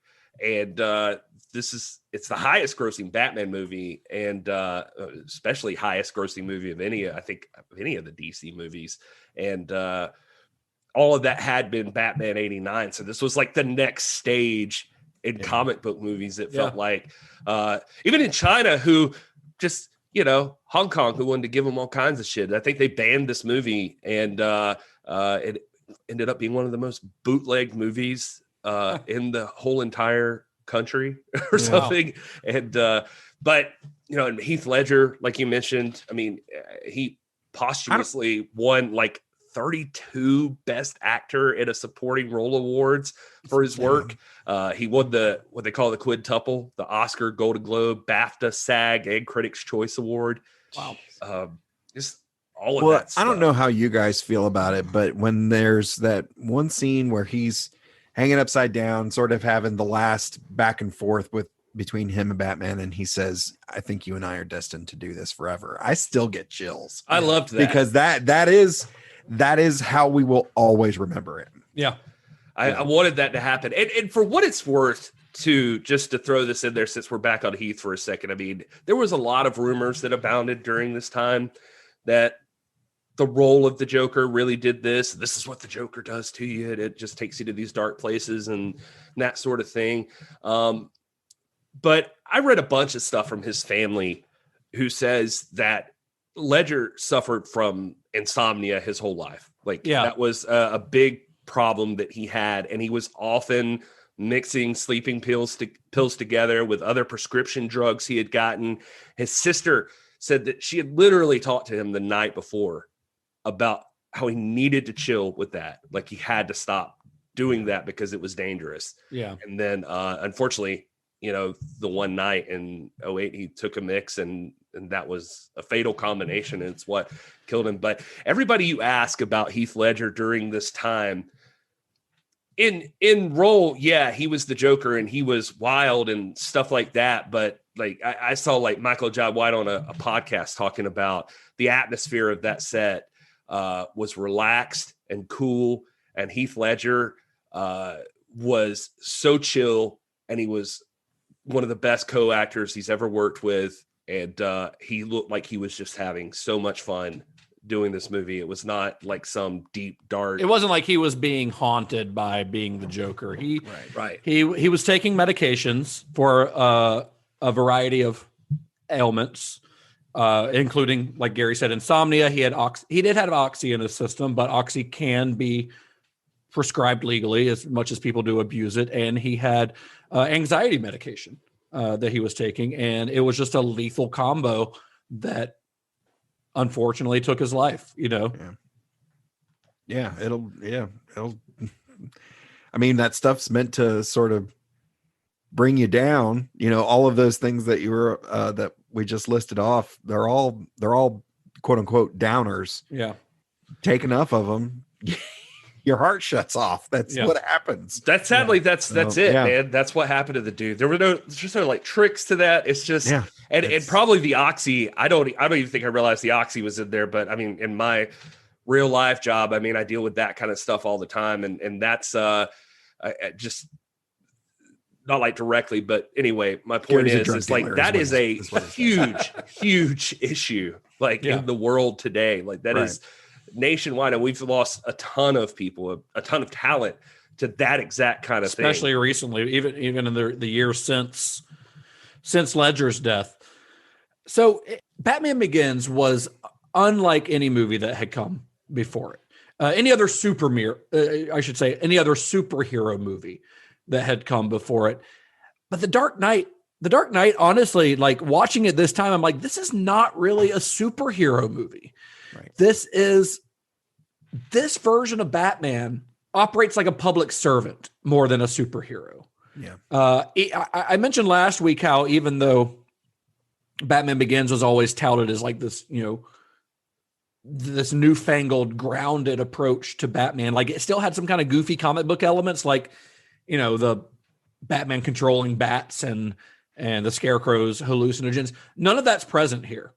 The closest comic booky thing is maybe the sonar tech, but this one doesn't really have that kind of stuff. And unlike so many other superhero movies, like there are no world-ending stakes. Batman's not trying to save the world. He's trying to. There are no shared universe connections. This is a crime thriller. Yeah, disguised in a cape and cowl. Yeah, like this is about Batman just trying to save his city. I watched a really great YouTube video. I'll try to remember to link it. There's a great YouTube channel called Lessons from the Screenplay. This guy, he analyzes screenwriting. He's really, really good, and he talks about what makes a great antagonist. And specifically in regards to The Dark Knight, what makes the Joker such a great antagonist to Batman's protagonist. And it's not that they're polar opposites. In screenwriting and storytelling, often the protagonist and the antagonist are after the same goal, right? The beginning of Raiders of the Lost Ark, Belloc and Indy are both after the same thing. They're both going after the Ark of the Covenant, right? They're just going about it their own ways. Right. One's more nefarious in his practices and how he gets there, but they're going after the same thing. And the way that this guy analyzed this is that what are Batman and the Joker both after? They're both going after the soul of Gotham City. Yep.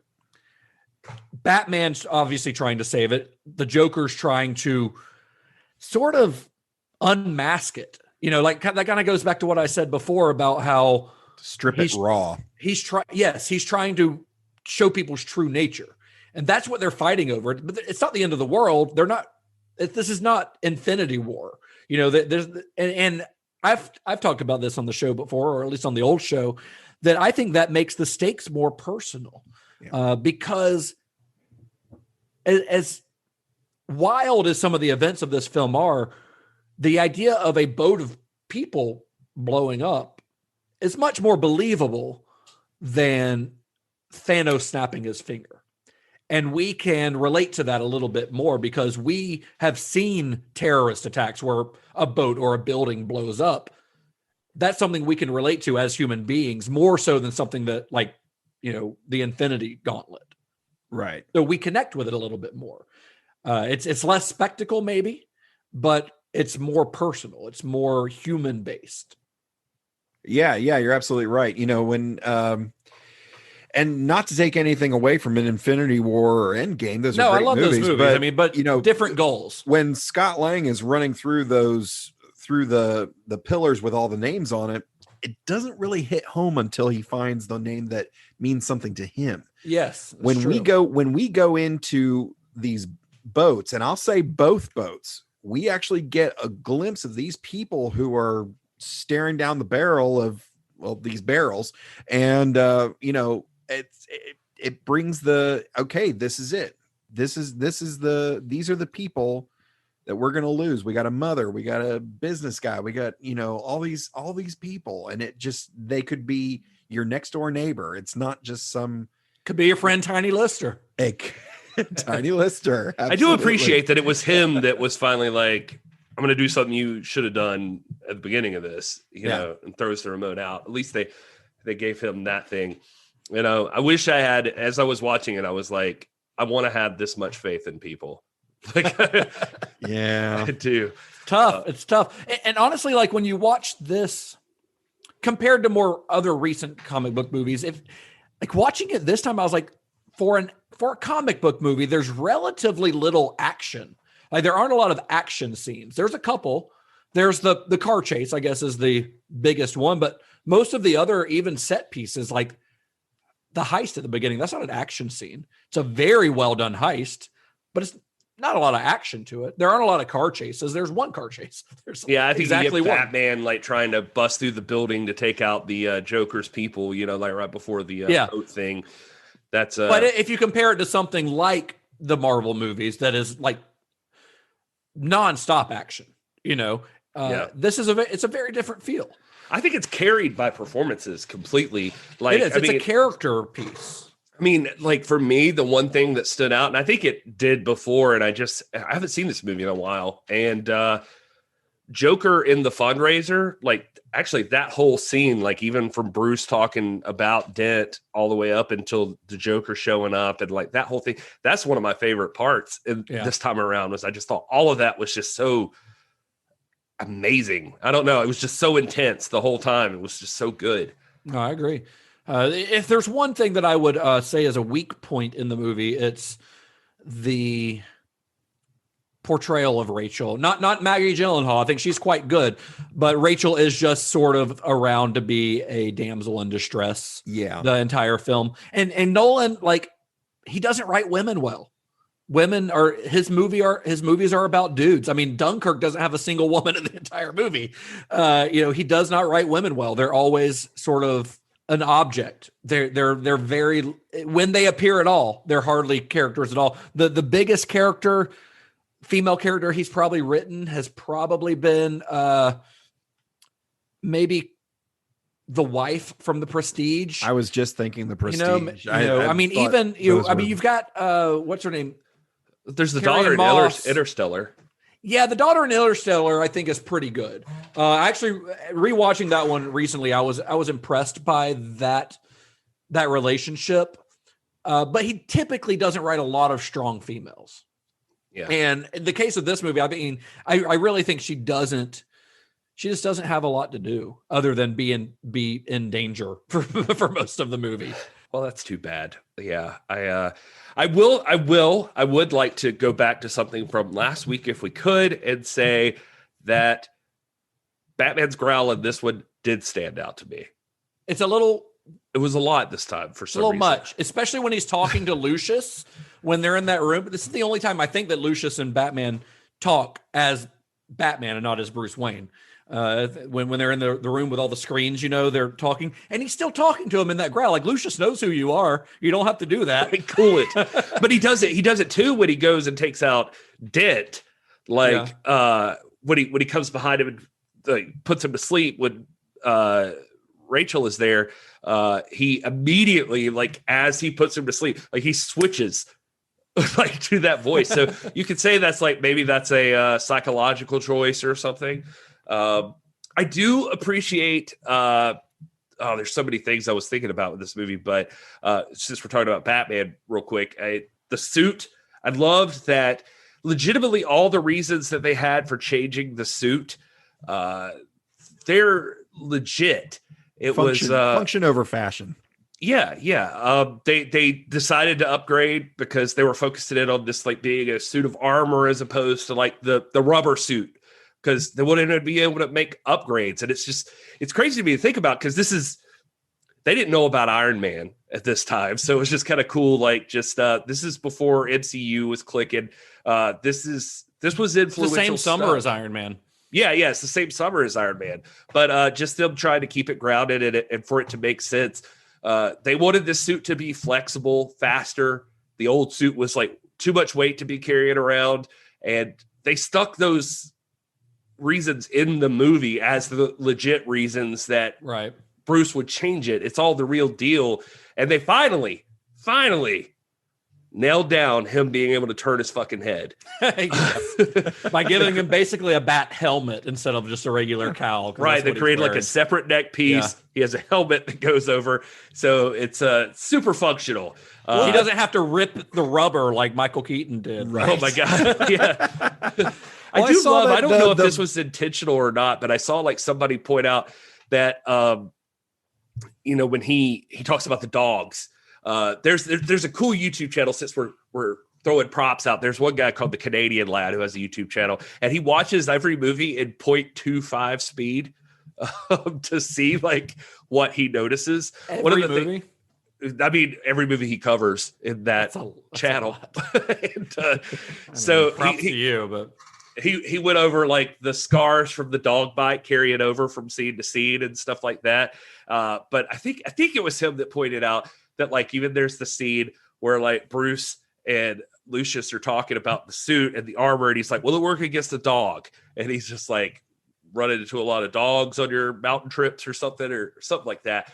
And he says he was speculating that Lucius does say like it should work against cats.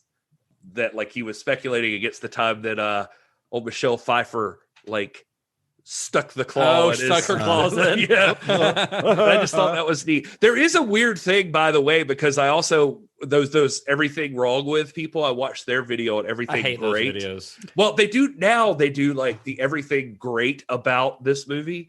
And so I try to watch those sometimes. And one of the things they pointed out is that dog thing, that there's some weird Bruce versus dogs theme running throughout this movie. And that like Bruce has the issue with the dog at the very beginning, or the dogs. And then Joker gets a mad dog. Yeah, like Joker's at one point riding in the car, like sticking his head out the window like a dog. And he says to Gordon, like, or I forget who it was, maybe it was Dent or whoever it was. He's just like, I'm just a dog chasing cars. Like, I wouldn't even know what to do if I got one. And it just, I don't know. It was just weird. And then by the end, Joker actually has the dogs with him. Yeah. Like there's like, I don't know, just kind of interesting little side note. I also, by the way, since I'm doing this, I'm sorry to keep carrying on, but there was another YouTube video that I watched was like freaking amazing. These guys called the Film Theorists, and they take like some point in a movie and really just drive it into the ground. And it is crazy. They take the stack of money that the Joker sets on fire, and the video is like, is Joker secretly a billionaire? And it's just because like he sets this money. They mathematically analyze that pyramid of bills and then come up with, I'm not going to go through the whole thing, watch the video, but they come up with that is literally like $4.686 billion in that stack is what it would have to be. There would be like 468,000 straps of what they're assuming is $100 bills based on what they saw in the bank vault earlier in the video. And, but they say that that's not even insane because in 2008, they look up this thing and the mob was supposedly had been moving 50 to 90 billion per year. And so they were like, that's why everybody laughs or something when Lau talks about like, or nobody gets like crazy about Lau talking about the 68 million he stole. They're like, that's chump change to these guys. They're like, that's not even a huge thing. So that Joker just apparently just probably has like stacks of cash somewhere. Like just built in the billions. Well, with the way that his goons at the very beginning were talking about him, it sounds like he's been in operation for a while. Yeah, well, we saw his calling card at the end of Batman Begins. Yeah. So, and I don't know how much time has passed between the two. I'm not sure. I know between this one and the next one, it's like 10 years, but it has. Well, I think he said, well, I mean, Joker says, let's wind the clocks back a year. Okay. So you can guess, 12 to 18 months, maybe. Gotcha. It's fun. It's all like speculation, but it's just fun to look at that stuff sometimes too. Like just even that, going back to the Joker's character, just like how in control he is, although he's like trying to portray like I'm crazy, I'll burn a bunch of cash and stuff like that. He clearly knows what he's doing. Yeah, there's like a theory that he's like ex-military or something just because of his ability to fight. He knows how to operate like every single gun. Like he just seems proficient. Makes triggers and things from the close-ups you can see there's not a lot going on there, so he's able to put some stuff together. There's even I think there's even a segment it's when he's talking to Harvey, like he's telling like he's like, what's funny, and he's like telling him these stories, but one of the stories is truck full of troops are in this situation. And this may come from Patton Oswalt's theory that he put on Facebook a few years ago. Have you heard that? Oh, I don't think so. So Patton Oswalt, everyone's favorite nerd. This was like, when was this? It was around the 10th anniversary. So about 2 years ago, probably. Patton Oswalt, I've actually got his quote here. He starts talking about, it's a pretty lengthy post, but I'll just read a little bit of it. His basic theory is that the Joker is a war vet suffering from PTSD. He says, I just watched The Dark Knight, and another wrinkle came to mind about the Joker. What if he's not only ex-military, but ex-military intelligence, specifically interrogation? He says he seems to be very good at the kind of mindfuckery that sustained professional interrogation requires. His boast about how I know the squealers when he sees one, the way he adjusts his personality and methods depending on who he's talking to and knowing exactly the reaction he'll get. Mocking Gamble's manhood, invoking terror to Bryant, the false Batman, teasing the policeman's sense of loyalty to his fallen fellow cops, digging into Gordon's isolation, appealing to Harvey Dent's hunger for fairness. He even conducts a reverse interrogation with Batman when he's in the box at the police station, wanting to see how far Batman will go, trying to make him break his one rule. Yeah, and that's insane, but it really feels that way with besides all this stuff. Like, I mean, yeah, just how in control he feels the entire time. He's manipulative. Yeah, completely manipulative. And I thought one thing in the thing was funny too, is ironic for the point I'm about to make, is that every time he tells a joke, nobody laughs. But when he says something that he's very serious about, a lot of people laugh. Like in that mob scene was very cool. Like when he says like, like, oh, you're going to hire me to kill the bat or something like that, that everybody laughs. But like, he's just like, I don't know. It's just weird. It's like his humor is completely off from them. The other thing that triggered me about the Joker this time, I don't know why, but this stood out to me, is when Batman's like punching the shit out of him in the interrogation room and the Joker's just laughing harder. Is there anything scarier than that? Am I the only one who has those dreams sometimes where like you're in a fight with somebody and you cannot hit them hard? Yeah. Like you're just like punching and nothing's happening. And it reminded me of that. I'm like, that's got to be so goddamn frustrating. Yes. Yeah. That's one of the things. That's him trying to break the Batman, you know? Yeah. I've throughout my martial arts career, there's enough guys who do some mind games during matches, and it screws with you and pisses you off. And I've done it. I've been able to do it a couple times myself, and it's so satisfying in terms of, kind of getting some sick pleasure out of it. But one of those ones is just being the guy who you just can't hit, or when you get hit, it doesn't phase you in the slightest. And that's gotta yeah. So that's a great scene. And there's one of my favorite things. I already mentioned him kicking the door open and his exit, but shortly before that, it's subtle and it's quick. And in comparison to the rest of the scene is almost a throwaway line, but you hear someone go, "You're crazy." And just him just, "No, I'm not. No, I'm not." He gets very upset. He's "No, I'm not." And it's, I still get, and the look, and again, the eyes. Yeah, I totally get it. Like, look at his eyes when he's glowering at him. He locks into whoever said that. And he's like, and it's a little bit of an anger, but it's sort of like, listen to what I'm saying. Yeah. That's honestly, that I'm glad you pointed that out, because that actually is one of my favorite moments in that scene as well. It's really great. Yeah. So after the success of The Dark Knight, Hollywood kind of doubled down on its approach to genre filmmaking with the words gritty and realistic and dark just being thrown around like nothing. And I talked a little bit about this last week, but it doesn't work for everything. That's how you end up with movies like the 2015 version of the Fantastic Four or the 2017 Power Rangers reboot. Terrible movies, both of them. Yeah.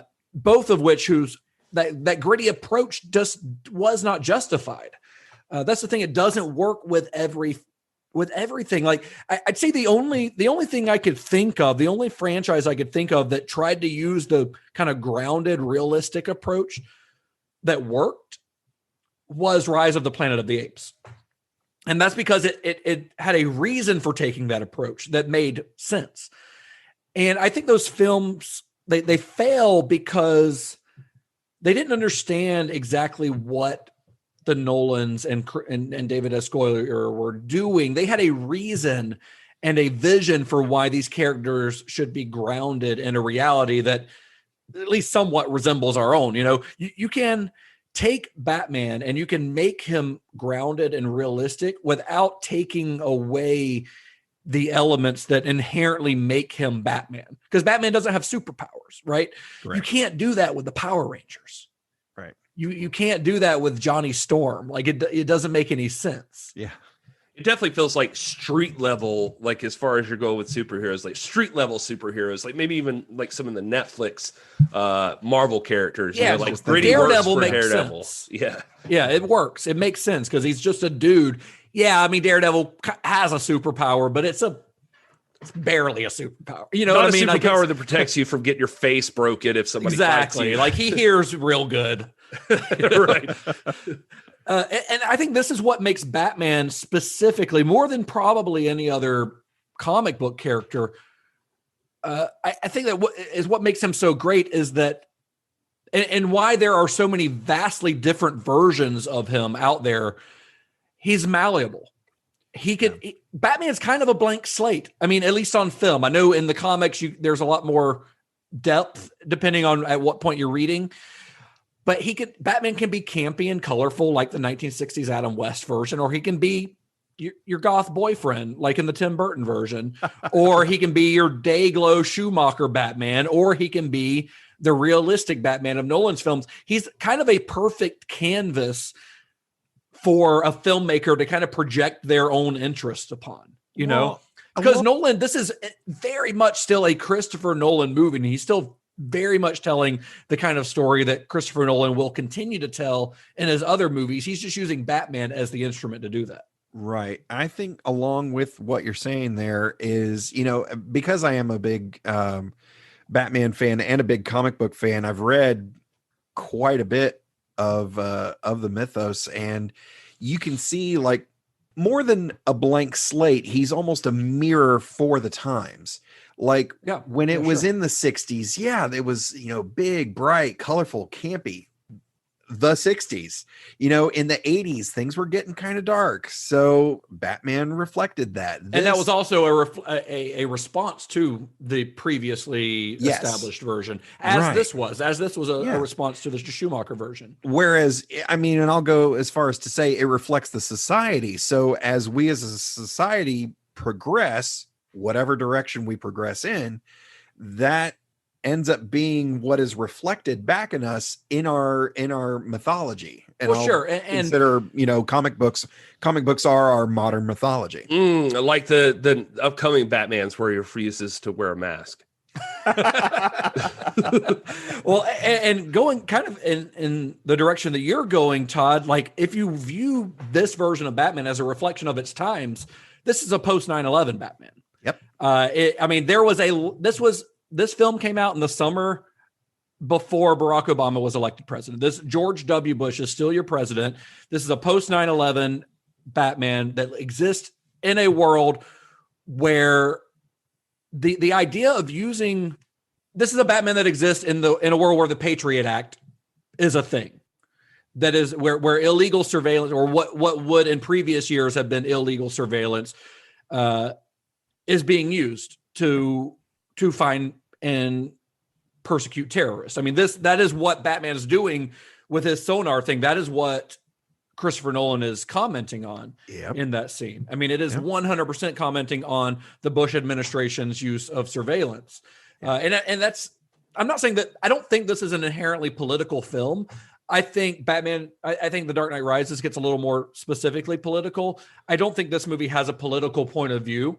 There are people who would argue with me. There are people who would call Batman a fascist in these films, but it is definitely taking a point of view in regards to that one specific issue. I think it's at least saying that particular thing is wrong, but I think what it tries to do is walk the line of saying, like, it's a necessary evil. It's a necessary evil. Like, is this a guy who's I have to do this though? This is the point where this has to be okay right now. And the movie isn't necessarily agreeing that that's the case, because it's got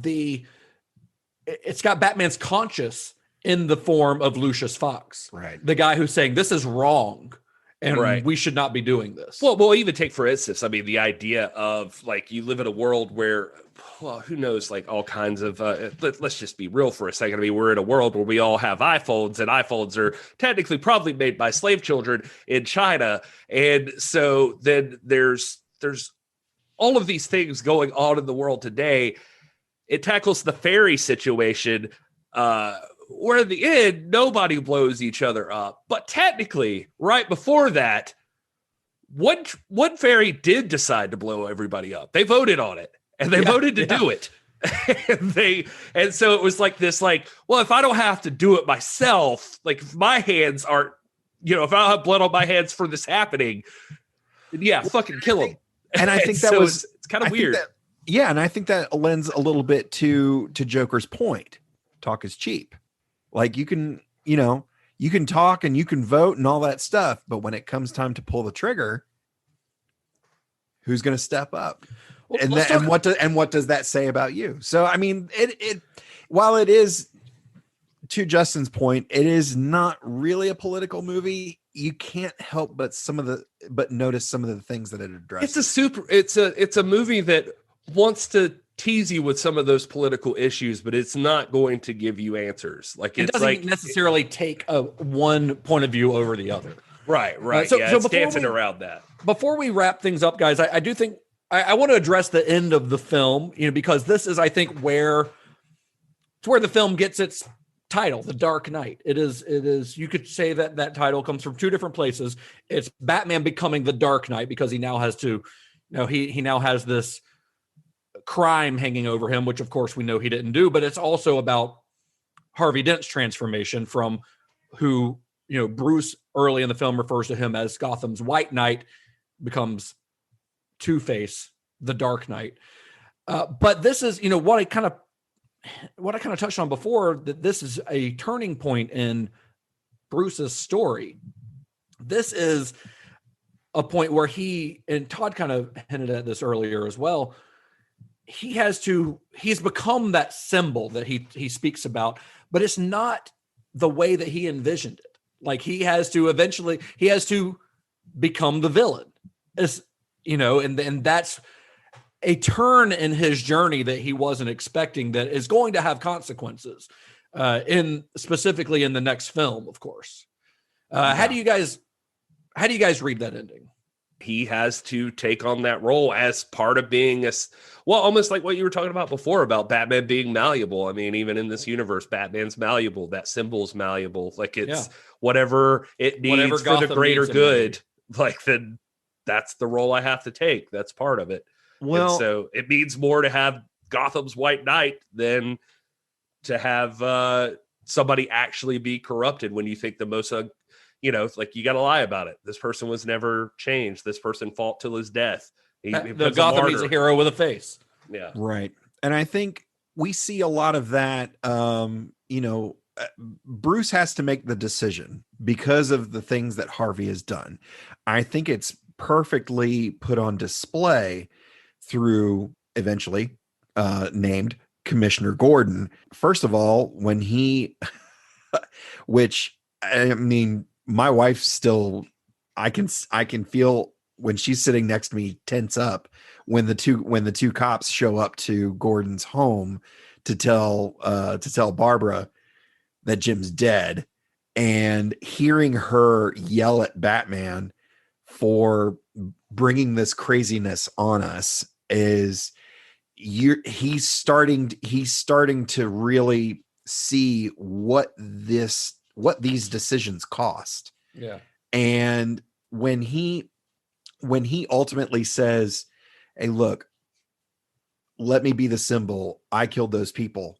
Gordon is very resistant at first, and he goes, no. And he ends up having to force his hand with the radio in it, call it in. And he takes off. It's what needed to be done. And we're going to see the fallout from that in a grand fashion in the next movie. But this is what it takes, and this is what it costs. And he really had to force Jim's hand to do that. Cool. Well, do you guys have anything else before we start to wrap up? Oh my God. I mean, the thing is, I know we could talk about this movie for. I was going to say, I knew we were going to go long, and we're talking about a top 5 movie on IMDb. So, like, people have been writing essays about this for the last 12 years. Yeah. We can't possibly cover it all. I mean, we can do our best. We were literally just talking about the things that that this movie brings up that create discussion. Here we are, over a decade later, still running long. We easily blew through 2 hours. Yeah.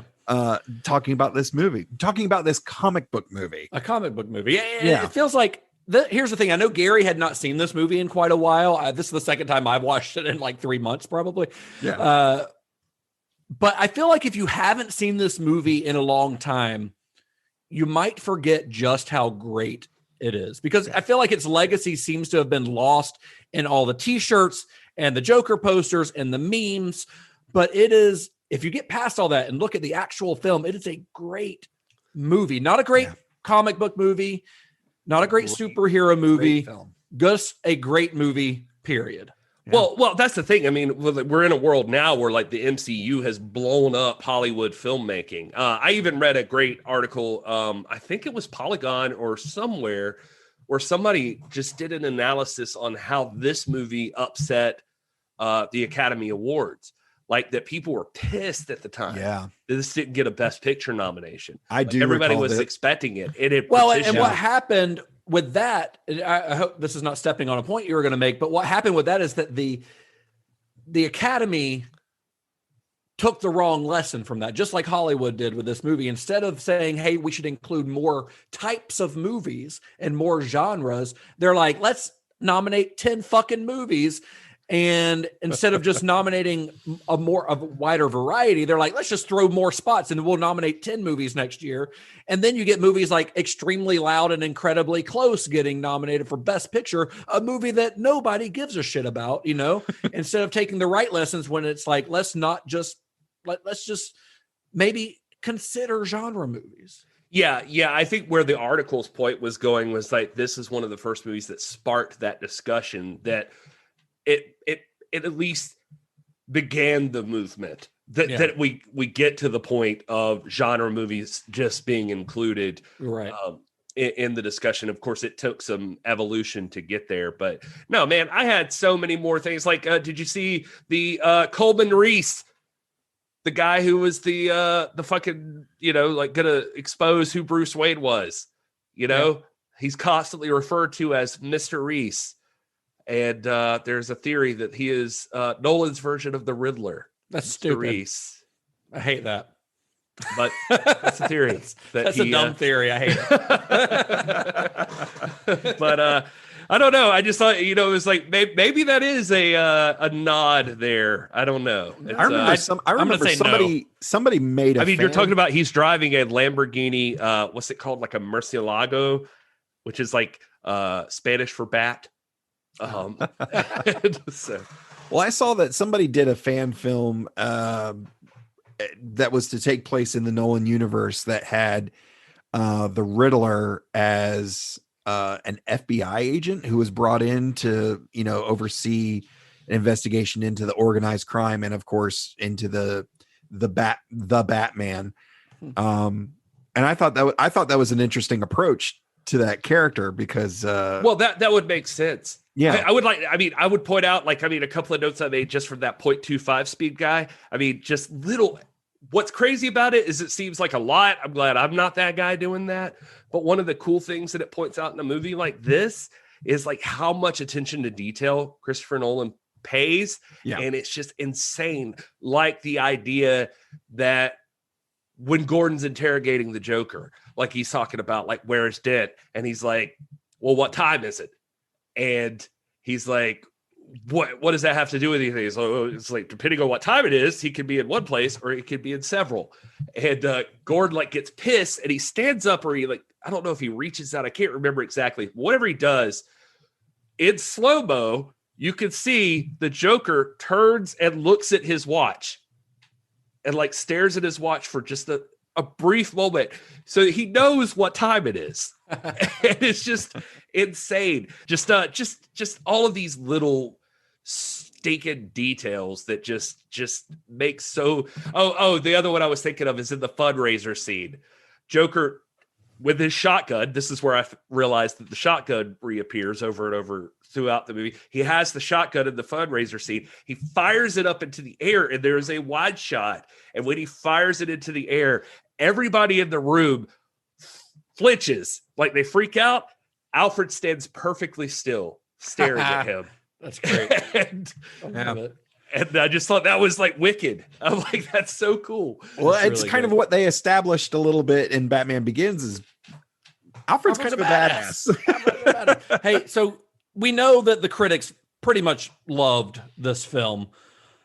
But before we wrap this up completely, because I know Todd's got another podcast or something to do here in a bit. Todd. We're running along, but no, it's okay. What happens when you're the special guest? Yeah, I'll put everything aside to discuss Batman. Before we move on, we have to discuss that there are some movie watchers that might not have loved this movie as much as some of the critics did. Justin, it sounds like to me you're discussing that somebody might need a nap.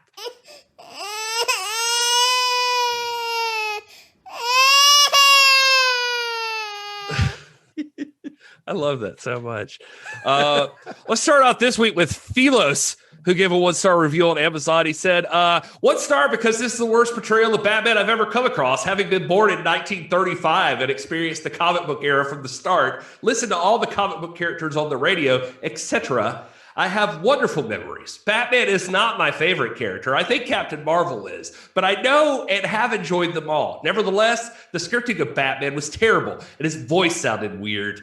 1 star because this is a really awful portrayal of the Joker. It's not the actor's fault. He did okay. It was just poorly scripted, as was Batman. So many have portrayed Batman in various movies. The current actor seems so immature. Go figure. I know many, perhaps all, will disagree with what I've written here. This is my opinion.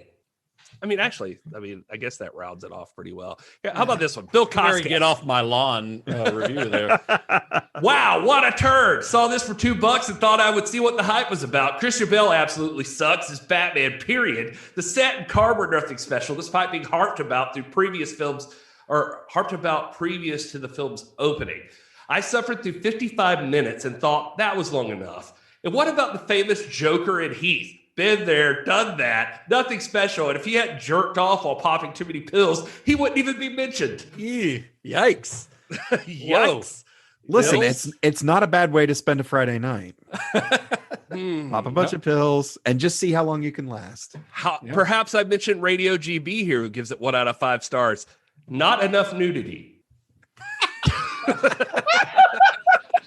I mean, legit complaint, honestly. Oh, all right. That's it? No. I was going to say stick this out with me because now I'm getting into the real nappy. The nitty gritty. Nitty gritty. One seems like a mentally unstable person, and one seems like a legit just angry person. S.E. Martin. The title is Unhealthy and Morally Corrosive. Please do not show this to children or mentally healthy adults. It is not a moral guide for children to pattern themselves after, which is the purpose of this genre. It is the opposite. It depicts the hero as a morally confused individual unworthy of children's aspirations, and it corrupts or kills the 2 other lead characters.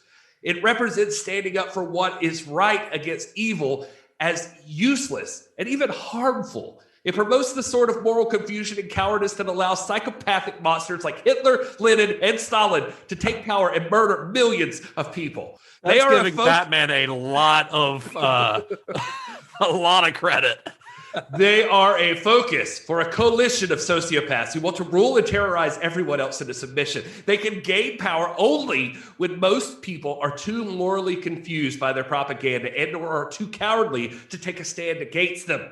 They have no power unless people give it to them. We need to evolve past this or continue to suffer atrocities on large scales. This movie promotes the wrong response and leaves us vulnerable to allowing monsters to take power.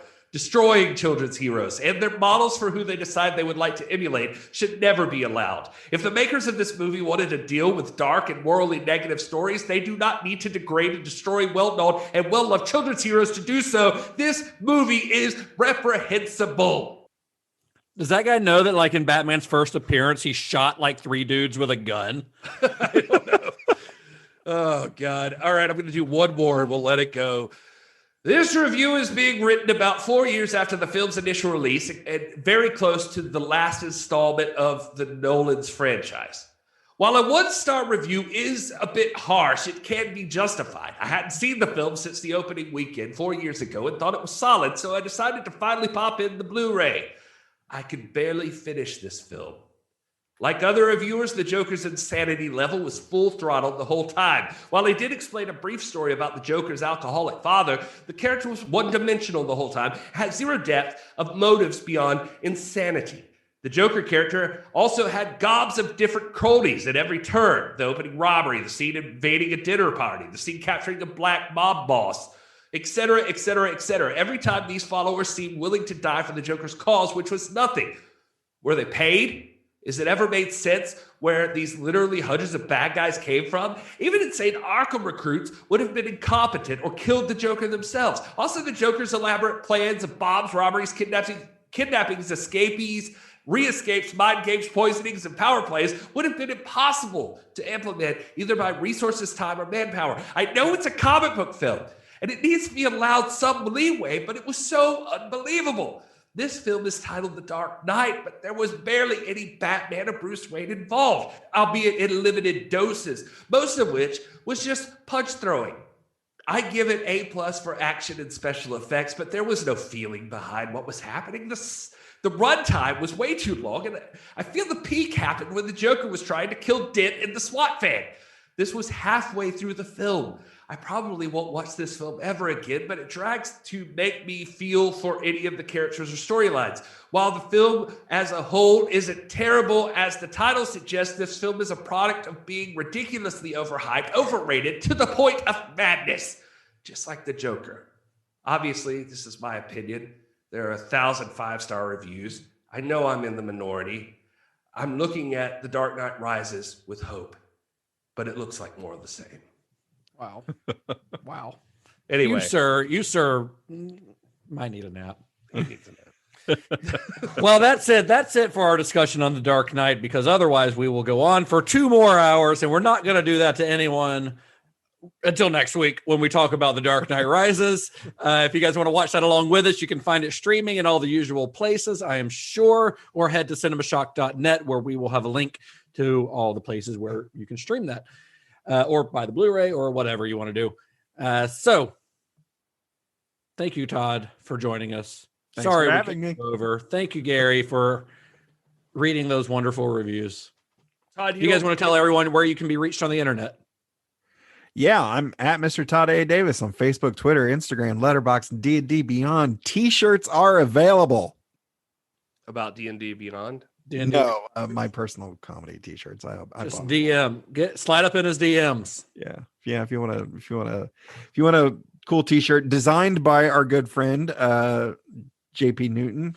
Can't John Paul you Newton. can't? Isn't there a button to purchase them like on your There is. Facebook page? Yeah, if you actually go to my Facebook fan page, the Shop Now button will take you directly to JP's site where he's selling the T-shirts. It's on And Etsy. It is. Other organisms. Yes, other organisms. Yeah. Gary? Gary is at This Is Gary Horne on all of the websites. I don't have any T-shirts for sale, but if you would like one, you can DM me and I will cut the sleeves off of a shirt just for you. And I will send that over. I'm wearing Guns a out, sleeveless Gary. right now. I am at Justin_Bishop. I have lots of T-shirts. None of them are officially for sale, but everything's negotiable. But you would sell one. Yeah, you would sell everything has a price. Yeah. Until next week, may the wings of liberty never lose a feather. be excellent to each other. Johnny has the keys. Was that your Joker voice? Is I that think what it was the Joker. I was trying to go just subtle with it. I didn't want to really try to do a Joker voice. Try again. Take 2. Do your Joker voice. Let's see. Joker has the keys. Joker has the keys. Johnny has the keys. It's well, you're useless giddy. now. You're laughing a lot. Yeah. That feels like it could be Todd Davis as the Joker. Yeah. No, Let's keep this I'm done. Keep this I'm going done. I'm for useless, longer. guys. All right, we should go now. We've overstayed.